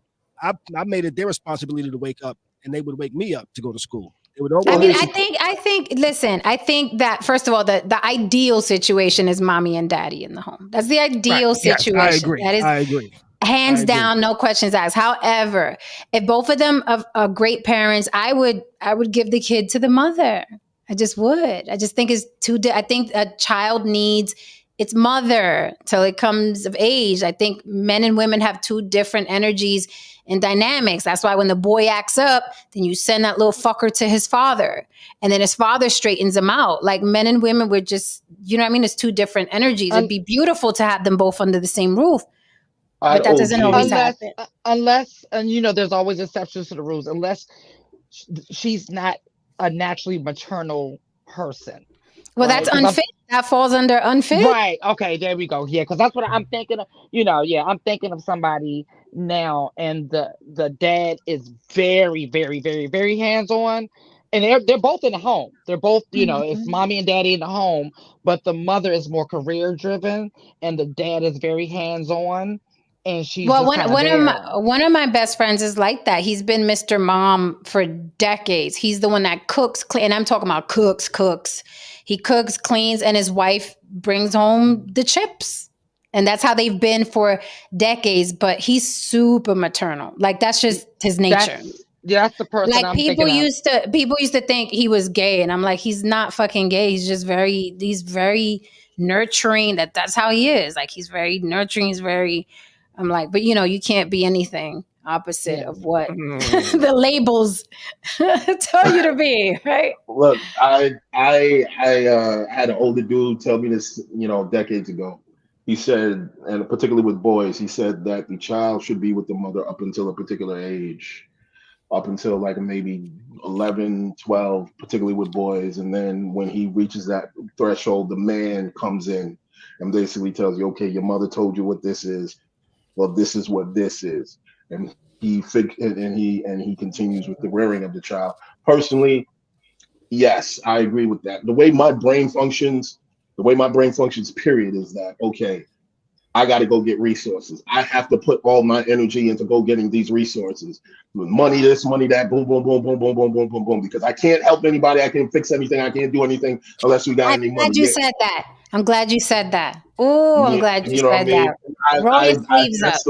That's the way my mind works, because no matter all this hollering and yelling, I really don't care, because at the end of the day, you can holler and yell. Once I show up with a big ass backseat of resources and $3,000, all of a sudden everybody's quiet. You know what I mean? Okay, this is why I'm glad you said that. See how you said that? Look, I gotta stay tunnel vision. I gotta bring the back. Women, when they are alone and they're single mothers, they have to think like that and fucking nurture a child and have it on the hip and on the titty and fix it and nurturing it.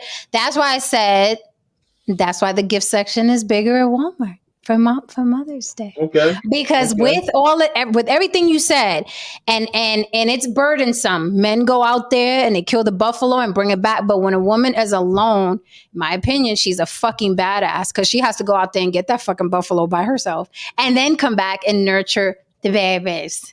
And she can't stay in her. She can't stay like men can stay in that, right? Men can stay as I'm gonna kill the buffalo and bring it back and bring it. And women, it's like I'm bring the buffalo and fuck these people trying to fuck me everywhere. And I gotta make this money. I gotta come back and then the baby's crying. Oh baby, it was wrong. Mommy's here. And we have to do that. That shit is fucking hard without a partner. Right? That shit is hard. I mean, salute to men. My dad worked 2-3 jobs or whatever, but my father ain't come home and switch to, oh, what's wrong, baby? Come here. Let me love how you. My father did not switch. He was Buffalo guy, and that was that. So give women their credit on Father's Day. Yeah, you're diminishing all the contributions that men make. So it's not easy on this end either. Slow down, counselor. I still have a counter. All right, what are the contributions that men make other than bringing the bacon? There's also a degree of nurturing. There's a degree of wisdom being passed down to the children. This is assuming that if the man is an active participant in the dynamic, there is the live example of work ethic. What you have benefited from, Janicia, by seeing your father. I got my government shit. You know what I'm saying? I mean, you've seen, you understand what a man looks like because of your father. You understand a lot of things because of your father. So you benefited a great deal. Dare I say, you are where you are today because of your dad. This is true. However, had they given me a choice, listen, kid, you can only pick one parent. I'd be like, I don't know that man. Why? Because who's to say you wouldn't have turned into a pick-me though? Because he was tougher. My dad was nuts. He wasn't tougher. My dad was he was tyrannical. My dad was a fucking monster. Sounds like my uncle. My dad was good and nuts. But going back to what Haran said, I did see it's why I have a tough eye on men is because of my dad. Because I'm like, look, you're talking to a woman who had a man who came to this country, didn't speak a fucking lick of the language, and ended up working 2-3 fucking jobs, showing us the way, and then owning real estate, and like you can't. And he's been to prison, like so you can't come to me with with the violin that a lot of you guys had. We can't get along out here because we black. I'm like, well, my dad is black and he didn't speak English and he came from Puerto Rico and he been to prison so it's like, that's why I have a really hard eye on men when they come with that violin shit. I'm like, I can't help you. Same I here, can't Jen. Same here for the same reason. I just can't. I can't get with it. My dad. I'm referring to the dad that raised me, my stepdad. He was like that. He was very boom, boom, boom, boom, boom, and he had a lot of things against him, stacked against him. But there were never any excuses. There wasn't complaining. If he did it, I didn't hear it. And we weren't his children. So when I see people who don't raise their own children, I have a big problem with that. My dad had every excuse in the book to be a lame. He had every excuse. I mean, his excuses were stacked. If he wanted to be a fucking lame on a fucking corner, or someone who couldn't provide, or someone that was couch surfing, he had every excuse in the book. So I cannot. Shout out to the good fathers. And if my dad, and I can imagine that shit was burdensome. You got 4 kids to raise and take care of. I mean, you want to fuck. That's how the kids are here. So it's your responsibility.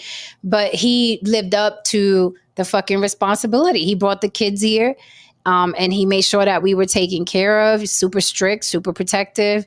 So this is why I have no mercy. And honestly, the men that I've dated in the past that were lames and fucking bums, I feel like I disrespected my father. I still walk with that. I'm like, because my father it's disrespectful to my father, some of the guys on my resume. Disrespectful. On every level. But it's because of my mother's side, because I had 2 extremes in my home. I had a dad take everybody's head off, and then my mom was like, no, let's sew the heads back on. They still work. So I had those 2 extremes, right? So when I did end up with these lames, that was my mother. But the older I got, the more I fell back into my masculinity. My dad. I think here's the funny thing.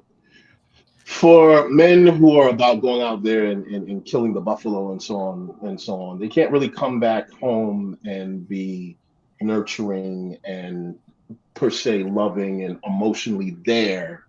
And I will use myself as an example also, because you have to put yourself in such a mindset to actually go out there and really kill for the sake of your fucking family. I mean, you got to be cold-blooded, because it is a very much a cold-blooded world, particularly if you're a minority, and you have to go out there with steel skin in order to get what you need to get to bring it back home. Now, yes, it's extremely hard to shut it off, but I think that a lot of women, they're forced to shut it off because they got to go out there and be that guy, and they're forced to shut it off when their kid comes around, and that I think that's the core of the resentment, right? Because a lot of women have to be 2 people at once because this particular situation didn't work out with this guy. So let's talk about the resentment. This is why we hear a lot of men say, my baby mama crazy, baby mama drama. They don't understand what a woman is dealing with. If you notice, those situations are usually in a case where the dude is not providing or providing enough or just doing the bare minimum. If a woman has to pick up your slack and there's a child involved in the middle, she's going to think you're the biggest bum on the planet, and she's going to son you, and she's going to treat you like a fucking child, right? But then you're going to say that she's disrespectful and that's your you got crazy baby mama drama and this and that. Once a woman puts on her pants and her suspenders and she has to go out there and not be able to stay home and just be a nurturing person, now she's out there killing buffalo and you out there killing one buffalo. It's like, you're absolutely right, Haran. That is where the resentment starts. So before you call her crazy, are you fucking doing your part? You fucking child, you man child, okay? You fucking boy.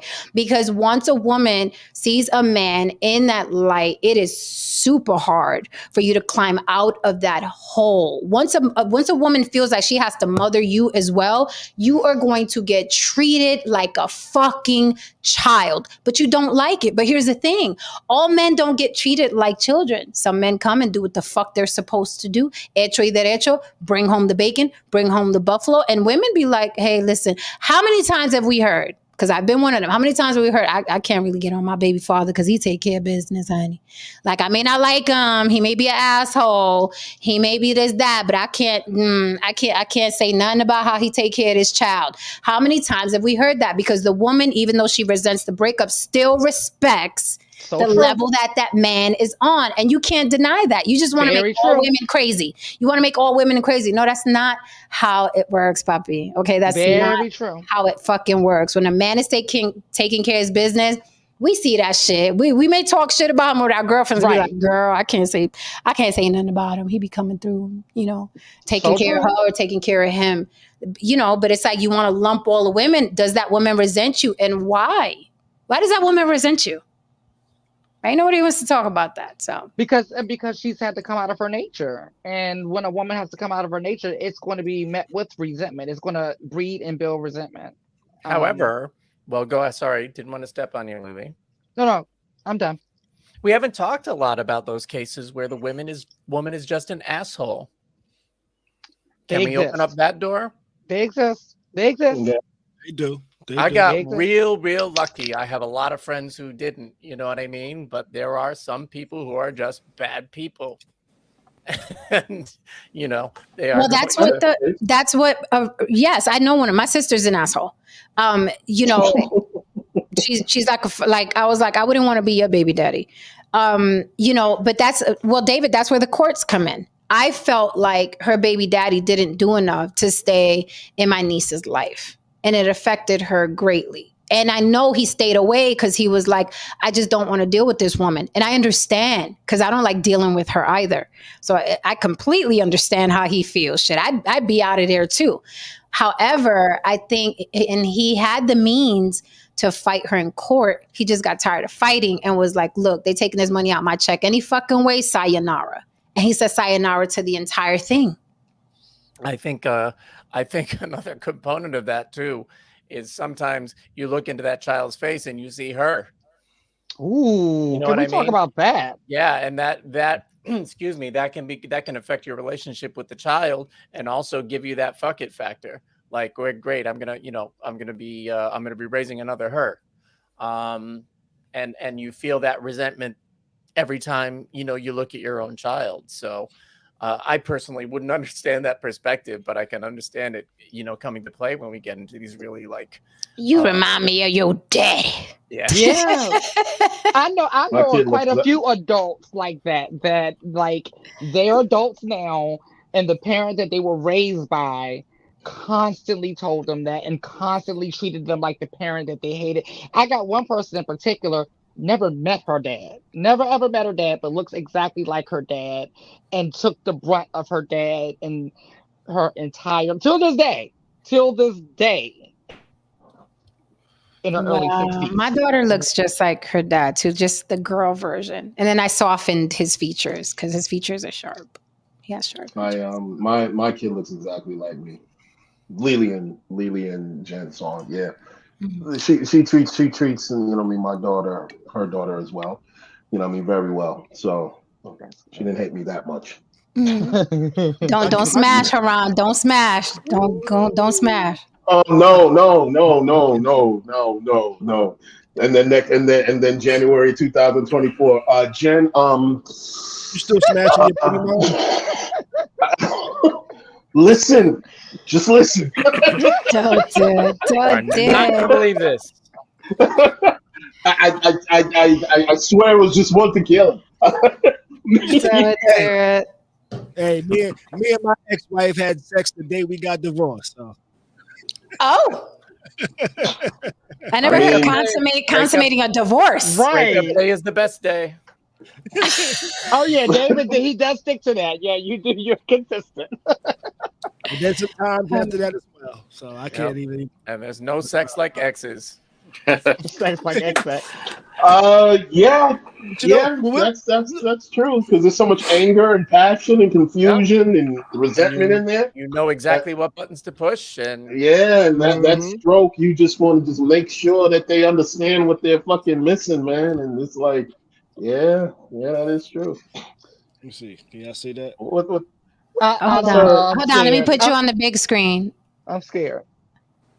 Okay, let's see. It Okay, says, coming here. Happy Father's Day. Oh, Thank you for being an "Oh, awesome dad to our babies. Enjoy your day. Thank you. that's Thank you.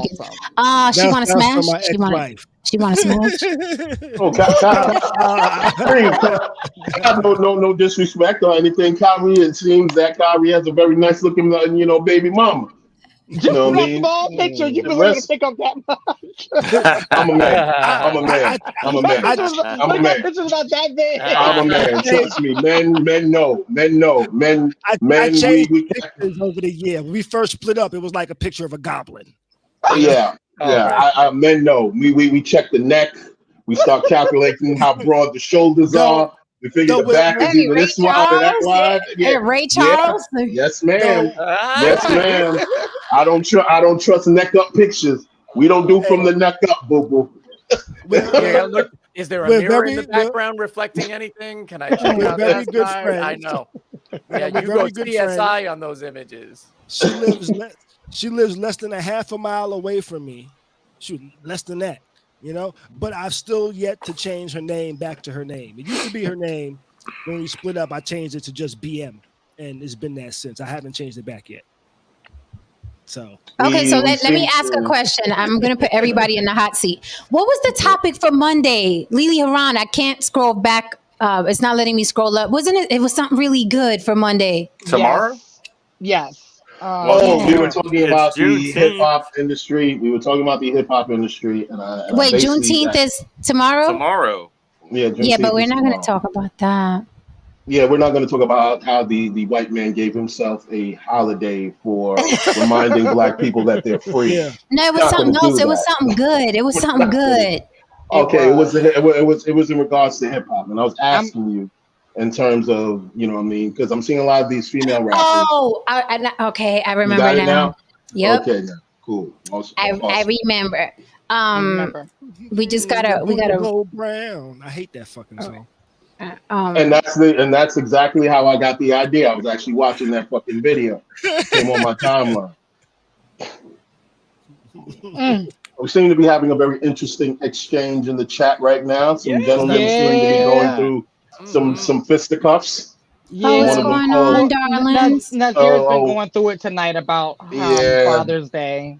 So the let brothers me in put there going everybody let through me it. put everybody in the hot seat. Put everybody in the hot seat. What's We're all up? such wonderful parents, and we love our children. We wouldn't Go change a ahead, go ahead. thing. The little apples of our eye, those wonderful children.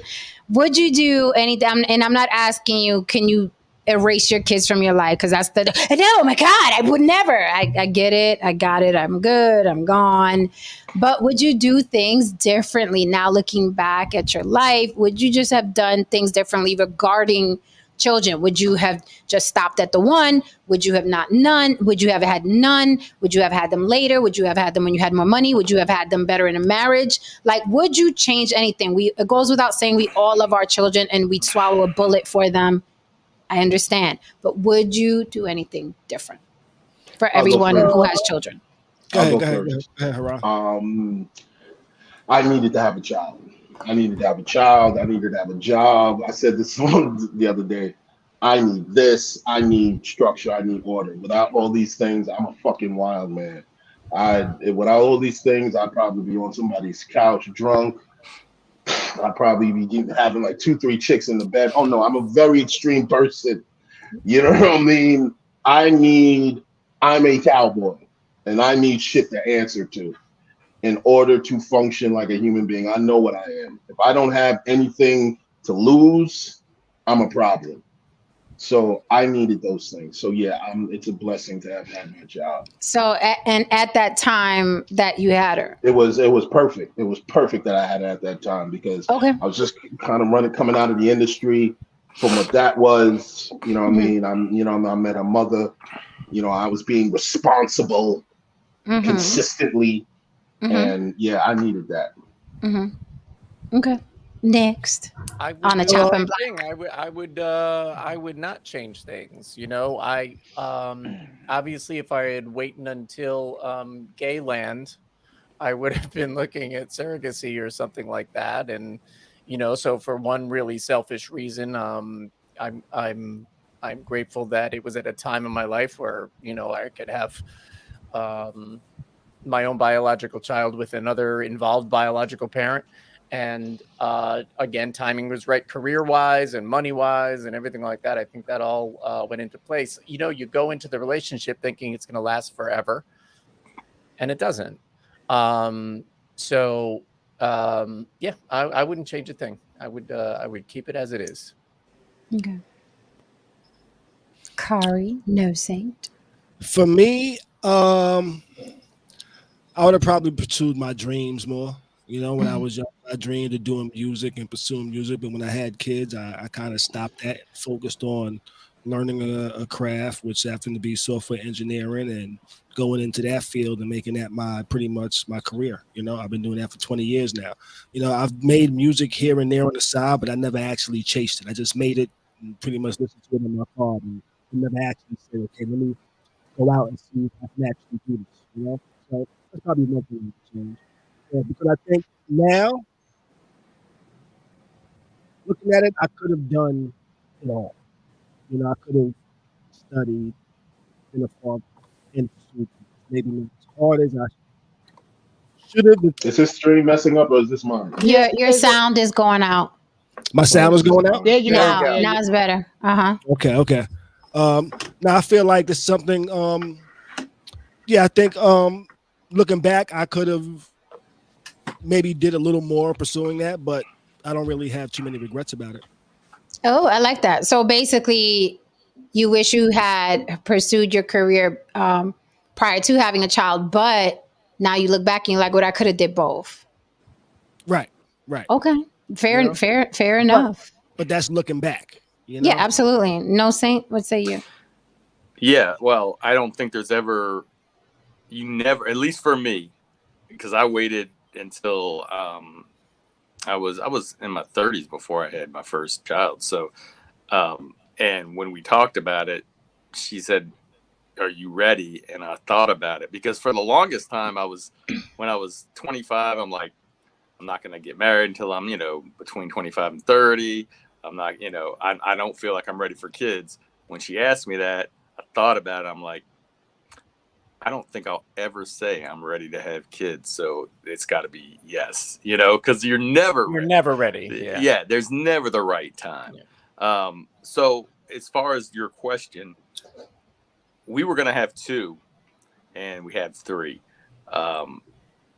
So yeah, I would have liked to have been more. I would have liked to have been more progressed in my career, and we would have stopped at 2, but it didn't. And of course, like you're always gonna say, glad it didn't. I'm glad I had my 3rd child.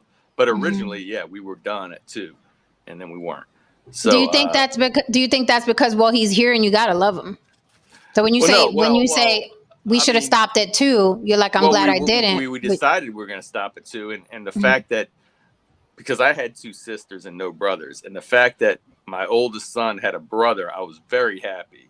And then when she was pregnant with the 3rd, I was hoping it was a girl, and then it wasn't. Wah. But no, I say that because, once you have a child and what they bring to the table, then you can't imagine living without that person. Oh, I mean, that goes without saying.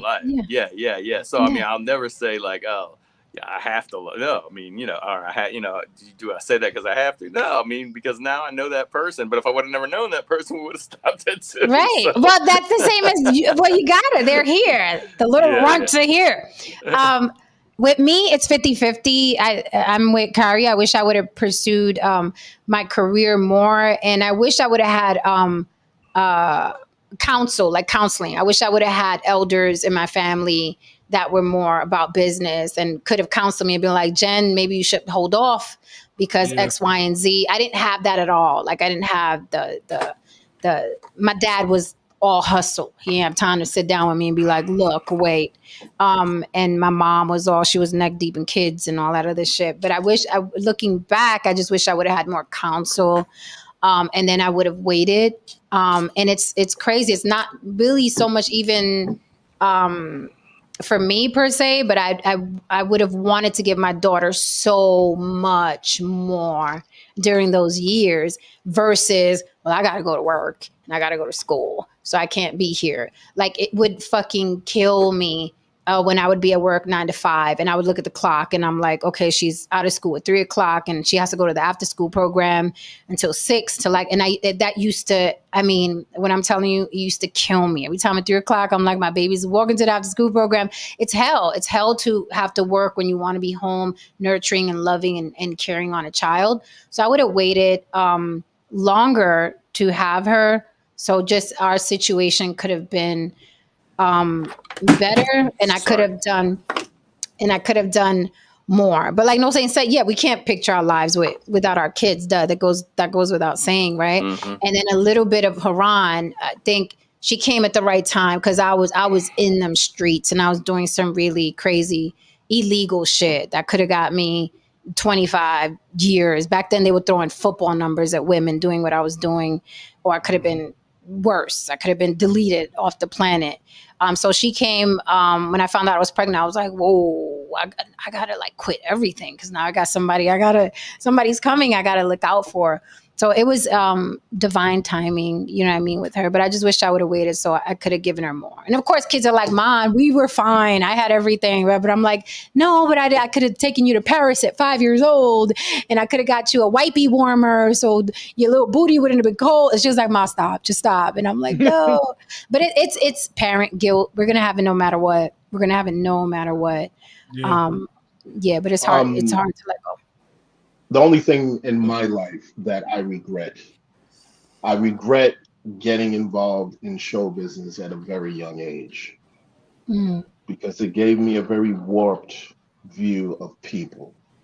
It gave me the only thing show business really taught me, it taught me how to survive, but it also taught me how to manipulate and just take. Because that's essentially what it is. That's essentially what the playing field is. Yeah, I always discourage people when they come to me and they want advice to get their children into show business. I always try to do everything to discourage them. It's just not the place. I just, I don't like it. It's not good. But then the ones who insist, and I'm like, okay, let me kind of just be there to mentor them as best I can, because I like, for that same reason, I don't like children being in the entertainment business. Nope. Because it doesn't make you, it doesn't leave you normal. You don't come out of that shit normal. Normal is boring. Yeah. Normal is basketball games and cookouts and shit like that, and stupid selfies and shit like that. Normal isn't, you know what I mean? You're in court with your fucking parents fighting over $3 million fucking dollars. You know what I mean? That's not normal. But sadly, that's show business. I have a question now that you probably don't really hear too much. Are there any disappointments you have as a parent? Like maybe like disappointment in disappointment in how your kids are in any way? Like, so for example, for me, I was disappointed that my kids don't have dreams like I had, like, this is what I want to do. I want to be this. This is what I'm going after. I'm hungry for this type of thing, Like, I was a little disappointed that my kids aren't like hustlers like I was. But I look at it and I'm like, double-edged sword. I look at it like I was able to provide more than my parents was able to provide for me. When my kids asked me for something, I was able to give it to them. When I asked my kids for something, they always said, I ain't got it. So it got to a point where I had to figure out I got to get the shit on my own. So, Kari, I can say yes, absolutely. I have felt that. I have felt like, I look at my daughter and I'm like, I started hustling so young. Like, I was a kid. I was selling, balloons with no helium in them in front of my apartment building in the Bronx. They were on a string, but they were hanging because they had no helium. And I was charging like 5 cents. And people were buying them because I was cute. The balloons did not float. Right. And then from there, I'm packing bags at the supermarket. And then from the supermarket, I'm like, oh, the guys are pushing the carts, but I'm not strong enough to push the cart. So I started selling fucking candy bars in school. And then my mom would crochet these like kufi hats and I was selling them shits in school. And so I've always been that way. I think watching my dad, my daughter is the opposite. My daughter's like, I'm the princess. I'm not doing dishes. So I'm just like, I look at her and I'm like, fuck, man? Like you know, I'm that dude. Like, why the fuck aren't you like me? You know, and then I got older and then I realized I was like, oh, you're like a whole different human being. You have nothing to do with me, quite honestly. Like Right. Yeah, you're not mini me. You're not a carbon copy of me. right, You literally came through me to be a right. whole human being with a Yeah. whole spirit and a whole drive and a whole has nothing to do with me. But that came with time. I had to accept that because throughout the years I was like beating her in the head, like, you gotta want shit, and you gotta make money, you gotta nobody's gonna Right. look out for you, Right. and blah blah blah. Right. And then you gotta let Why it go. aren't you And trying to do something? Why aren't you trying to yeah, make money? right. Yeah. Like what the Yeah. fuck? But every generation is different. And then I realized, I'm like, my baby's not me. She's not me. And she's Right. beautiful and wonderful the way she is. And now she's a wise 30-year-old woman and she gives me advice sometimes. I'm like, Nate, what do you think about, am I bugging out? Cause you know me, right? You know, she's a beautiful person in her own right. Like, but I that's something I had to learn to let go. And it was hard to let go. I'm like, the fucking world is out there. It's going to fucking eat you alive. What the fuck is going on? Why do you're not worried about anything? And I'm just like, hold on a So, minute. Right. yeah, I want to say something to all this. I totally understand. There's a couple of things going on. First of all, Kyrie, right? That's the name, Kyrie. Yeah, Corey. Yeah. Corey. Kari. Okay. Yeah. So I'm just gonna assume that, like most of the people on the block, you grew up with less than you have now, right? I'm Yeah, assuming, yeah. and your child had more, right? Growing up, Yeah. you provided more. Yeah. So that the double-edged sword, like Lily was saying, is that like with Erica, who's my wife, Erica, she grew up dirt poor, and so she was able to fix things. She was able to do a lot of things that, guess what, I can't do because I didn't have to do because I had more money than her, right? And so my dad was born like at the end of the Great Depression. That's a whole different generation than the way I grew up. And then my kids are growing up not having to want for anything, right? But Right. you lose when you get that, you lose something else. Yep. And you lose that drive. You know, you think Mhm. everything comes easy because Mhm. that's the way I grew up. I thought, you know, I had to find my way. But I also understand what Jen's saying. I also realize that when I look at my kids and what they do, which was different from what I did. When I was growing up, I was outside all the time, riding my bike all the time. I did have video games, but I didn't have it. It wasn't on the internet. Right. And so, but when I look at them, I'm like, but yeah, but you know, when I look at them, I say, man, it's just not like the kids aren't outside anymore. I have to realize that it's a different time now. And my dad probably looked at me the same way. Like Yep. he grew up in a different time. So he was Yep. looking at me like, I don't get it. You just don't understand. But you gotta kind of think that it's gonna work. You hope it's gonna work itself out, and they're gonna find their way because that's I had to find my way, you know. Right. Right. It is Absolutely. it is those I- things in our kids, or at least speaking for myself, it is the things he gets from me that bother me the most. And I'm sure that's a window into my own self-loathing, but like for real, you know what I mean? Like he's obstinate. He is a vault with a secret. You know, he is opinionated. This is all me. But on the other end, like from his mom, he's scholarly. And I always joke that my son was born 41. You know, he's always been like cool, even tempered, didn't get in fights, didn't, you know, like unlike my upbringing, no drugs, he wasn't a drinker. I was shit-faced from the time I was 15, you know what I mean? And smoking weed at 13, and I didn't go through any of that with him. So it's just funny that it's all of those behaviors that I see are like this celestial clapback of the, you know, the bullshit in me that he projects on me that drives me crazy the most. Yeah, let me acknowledge these super chats. Thank you so much, Carlos Toscano, for supporting On the Block with Jen. And we could close with some of these questions that Carlos is asking. He says, what does it mean to be a father or a mother in the 21st century? Thank you for that. He also says, what does it mean to be a father? What does it mean to be a mother?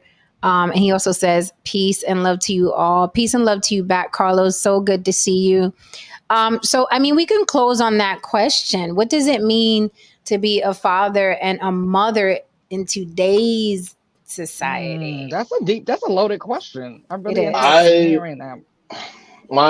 Yeah. the way that I look at it is that to piggyback of what you guys are saying, I'm dealing with generational gaps.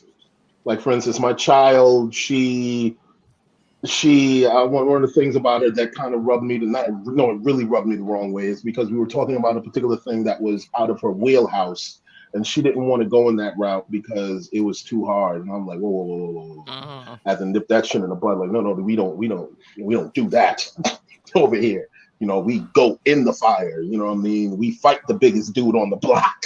That is what we do here. But I had to take into consideration that my child, she compared to me, she grew up as a rich kid. Because I mean, I bought dozens of Disney dresses when she was a kid. You know what I mean? We went everywhere. You know what I mean? She's got a whole bunch of crap. You know what I mean? The whole nine. You know what I mean? She's been pampered. So there's a degree of this where it's kind of like I guess we can say it's my fault because she's never had to really struggle, but I didn't want her to. Right. It's like, you know, it's like I didn't want to see them go through what I went through. It's a very traumatizing situation. So for me as a father, you know what I mean, one of the things I do, she's a natural in many ways. She naturally took to the piano, but she decided to walk away from it. So she naturally took to the violin. She's struggling practicing with that shit. So I don't know what she's doing with that. She's great at, you know what I mean, illustration. She doesn't practice as much as she should be. So I have to try to sit here and be like, okay, let me figure out what she's going to do. And then we're going to have to talk about consistency. We're going to have at some point in time, I need to put my foot down. And, you know what I mean? Right now, I'm kind of out of the way and seeing what she's doing and helping her, you know, letting her figure it out. But in some point in time, I got to step in and say, hey, we need to figure out what you're going and what you're doing, because I'm not going to be around, you know what I mean, all the time. And you can't just be knocking your head around all, you know what I mean, every which way and figuring it out yourself. You got to make a decision. And I'll pass the mic on that. I do want to give a little bit of props to my son for getting through high school and college with a dad who's on Instagram in high heels and underpants. Oh, shit. That's a hell of a thing. It's a hell of a thing. Yep. It is. For me, I think it's that there's no manual and you kind of learn as you go. You know, there's not necessarily a right way to do things or a wrong way to do things, you know, outside of being fucking abusive and crazy and shit like that. But I think you kind of figure it out as you go, because the way my parents raised me wasn't necessarily the same way my kids needed to be raised, you know? And it's a learn as you go type of thing. There's no one way to be a parent. And I feel like you're only ever going to get it half right anyway. Right. You're never going to get it all the way right. Right. That's why I say it's your job to fuck up your kids, and it's their job to go to therapy and fix it. Right. And learn from it. Right. Sure, James, you can say something. You already said it, but sure, you can say something. So I'll say because it is a great question. What does it mean to be a parent now? I think it means you have to be extra vigilant, because we're dealing with this internet monster now, and they want our children. The internet monster wants our children. It wants to put our children on a hamster wheel very desperately, and they're very, very good at it. So I think that's a component that you have to add now to raising children, whether we like it or not. Also, I think it's our responsibility. We live in a good time where there's a lot of information. I follow a lot of parents on Instagram that have wonderful child rearing advice. We had one up here when we were talking about spanking children or not spanking children. There's a lot of information out there. It is literally at your fingertips. So it's not as touch and go as like when we had ours, right? Where we was like, I'm gonna make a lot of mistakes. I didn't have a good example and I'm figuring this thing out. I think now we're at an advantage where there's a lot of information. We got to be more vigilant, and also try and understand that you and your partner, your lover, your baby mama, your baby daddy, your ex-husband, your ex-wife, you're going through this journey together. Just giving them some grace, right? And understanding that this is a new thing. I agree with all of you when you say no one's ever ready. You know, now with that said, you can be financially stable Okay. I don't recommend, well, no one's ever ready. Let's just have this kid, see what happens. Nobody has a job. You can be financially ready to have a child. That you can be. And that would be my advice to you, is at least be financially stable, por Dios, because it is fucking hell. And I think we normalize struggle. This is life. This is how, no, struggle is not normal. It should be the last fucking resort. I think you should have a nice cushion so you can raise these babies at least comfortable. Like, it just kills me when I see all these athletes and all these kids that get rich, and it's like they're doing it for their family. They're doing it to, you know what I mean? And it's like they should not have that pressure. So try to have your shit halfway together before you get to fucking and delivering babies. I'll pass the mic. If you don't have it together, definitely have a path to having it together. You know, because I was 23. I was 23 when I first had my kids. I didn't have it together, but I knew what my path was to get it together.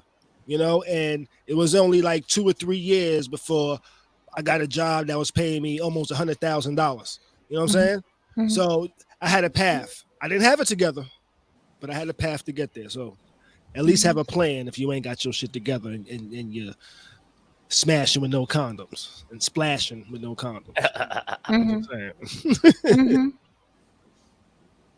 What's up, Chocolate Earth? Yeah, absolutely. And go ahead, No Saint. No, I was just gonna What you say, got? yeah. So, I was thinking, I was listening to what everybody was saying. To be a parent today, you just have to realize, as Jen was saying, there's a lot more going on out there, and your kids are a lot more aware of things that are going out there.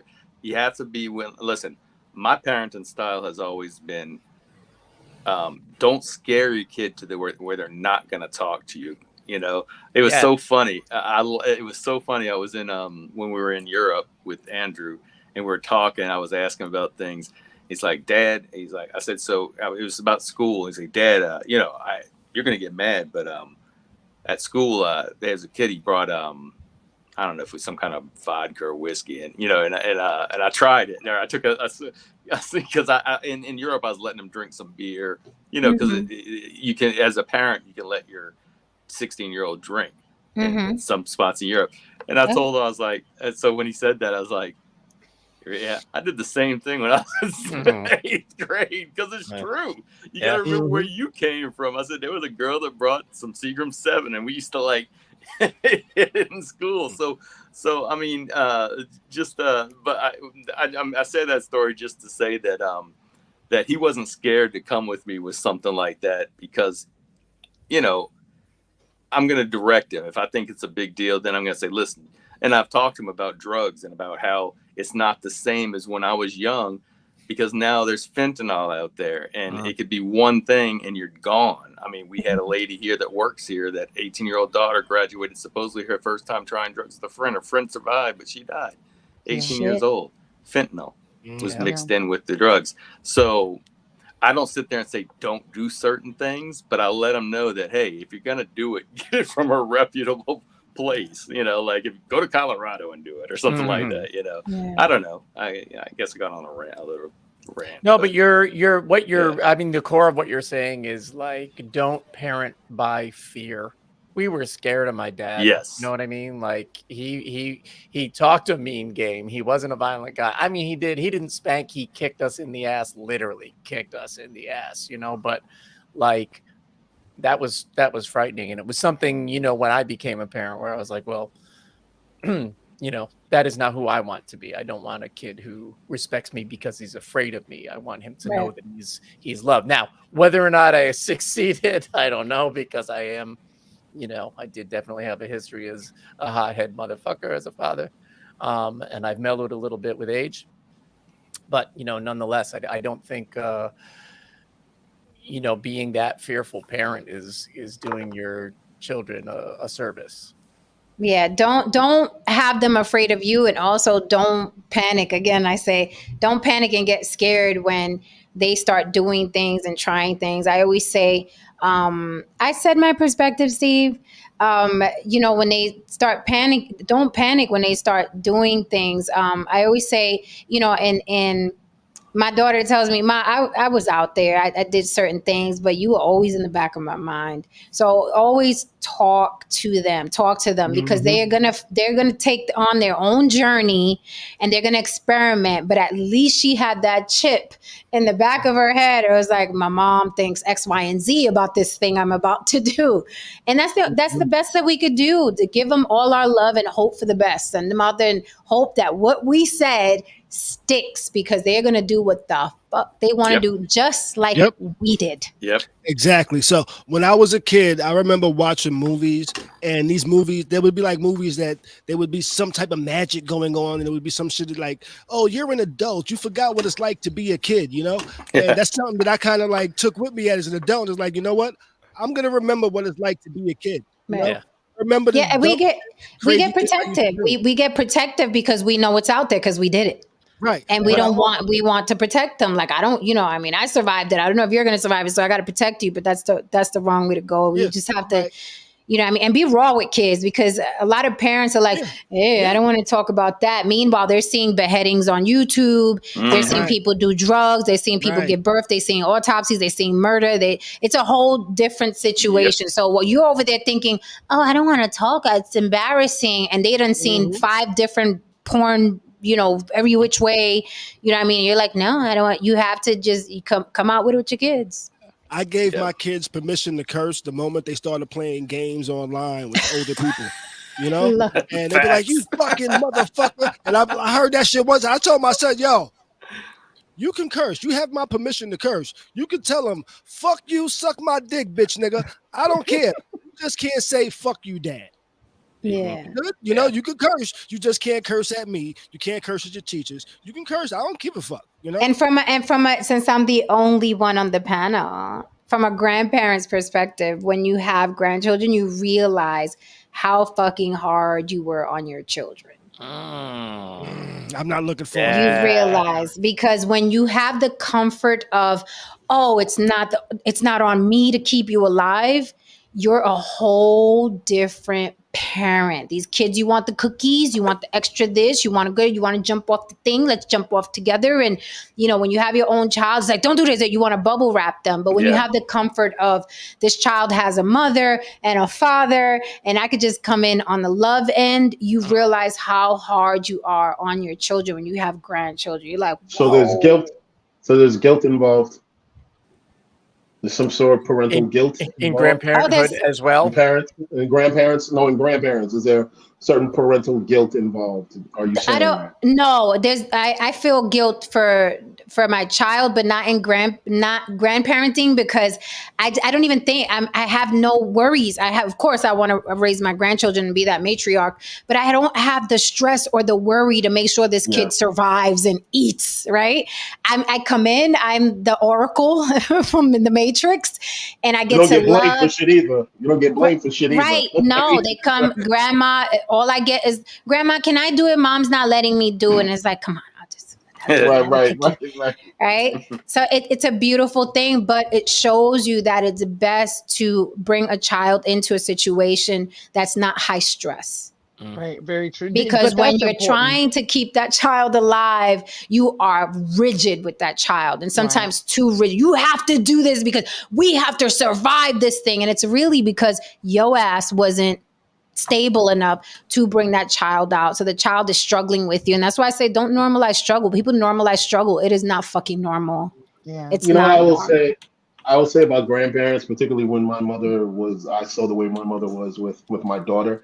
I was like, wow, you're so understanding with your grandchild. Yeah. You're so understanding and so patient and so whatever, like, wow, you actually really can be a normal human being. But you know what?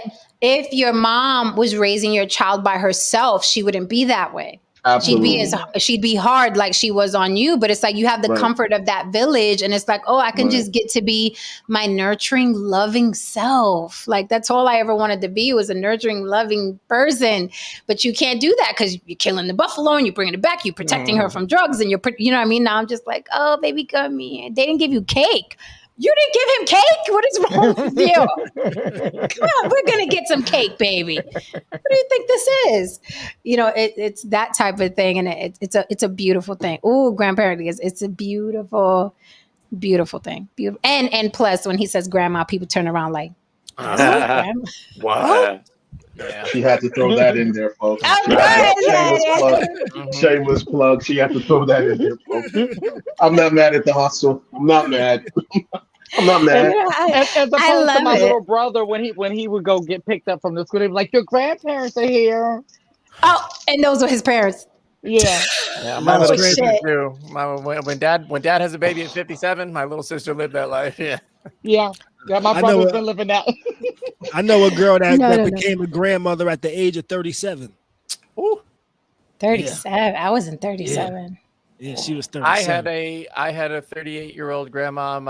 My booty call list, my after the club booty call list, and my friends were relentlessly merciless on me about that. Oh.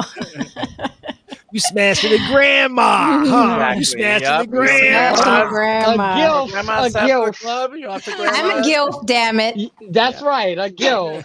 And That's now I'm it. 57, thinking about And that's what's 38. crazy. What? And listen, that's what's crazy about it's laughable, these manosphere spaces and these red pills and all of that and all the bullshit they talk. And I know it sells their little pamphlets and it sells their t-shirts and shit like that. But it's like the goal of life is to live as long as possible and grow old gracefully and happy. Like that's real life. There's YouTube life and then there's real life. And there is no bigger joy than hearing a grandchild say, "Grandma, watch what I can do." There is really no greater joy. That is the goal of life, to live longer. So the ageism is really bizarre to me because it's something none of us are gonna escape. So it's really weird, but True. You know what? It's looking like if I'm gonna be a grandparent, it looks like I'm gonna have a mixed grandchild. That's how it's looking so far. oh. Yeah. Well, Is someone playing in the cream? I'm not sure what's going on. Like all my daughter's boyfriends have been white boys. That is so funny. Yeah. Look, man. When it comes to age, I don't give a shit about anything unless my dick works. It might sound real misogynistic. I just want to go out like a boxer. You know, like they say about boxers, they say their power is the last thing to go. That's it. That's the last thing. As long as my dick works, I really don't care how old I am. Oh man. yeah, you could be a torso, long as that dick works. Hey, I can always pay to get somebody to just. Okay, and I think that's a good note to end on, guys. Long as Haran's dick works. Go to bed with that visual. Happy Good to know. Thank you, Haran. Thanks so much. All right, guys. So we are out of here. Come back tomorrow. We're gonna talk about hoes. Everybody love hoes. We're gonna talk about hoes. Tomorrow. I'll be back tomorrow. We talk about some hoes. We're talking about women who are pretending to be hoes and women who are pretending to be hoes and it's not working out for them. So we'll talk about that. And let's see what happens mañana. So we are back. The block is back, baby. Yes, And we are here to stay. Don't forget On the Block with Jenna Gmail for any business. Everybody's name is on the panel. Please follow and support if you can't do anything else. Please follow and support. Thank you so much for holding me down, chat. Thank you for the super chats. James, you got here late, honey, but I'm sure you got something to say about hoes. You can come on over tomorrow. We will see you tomorrow. Good night, guys. Love you all. Good night. If you're still here for any reason, please hit that like and subscribe for Mama. And thank you for being here. Come back mañana. Good to see you guys. Felt like forever.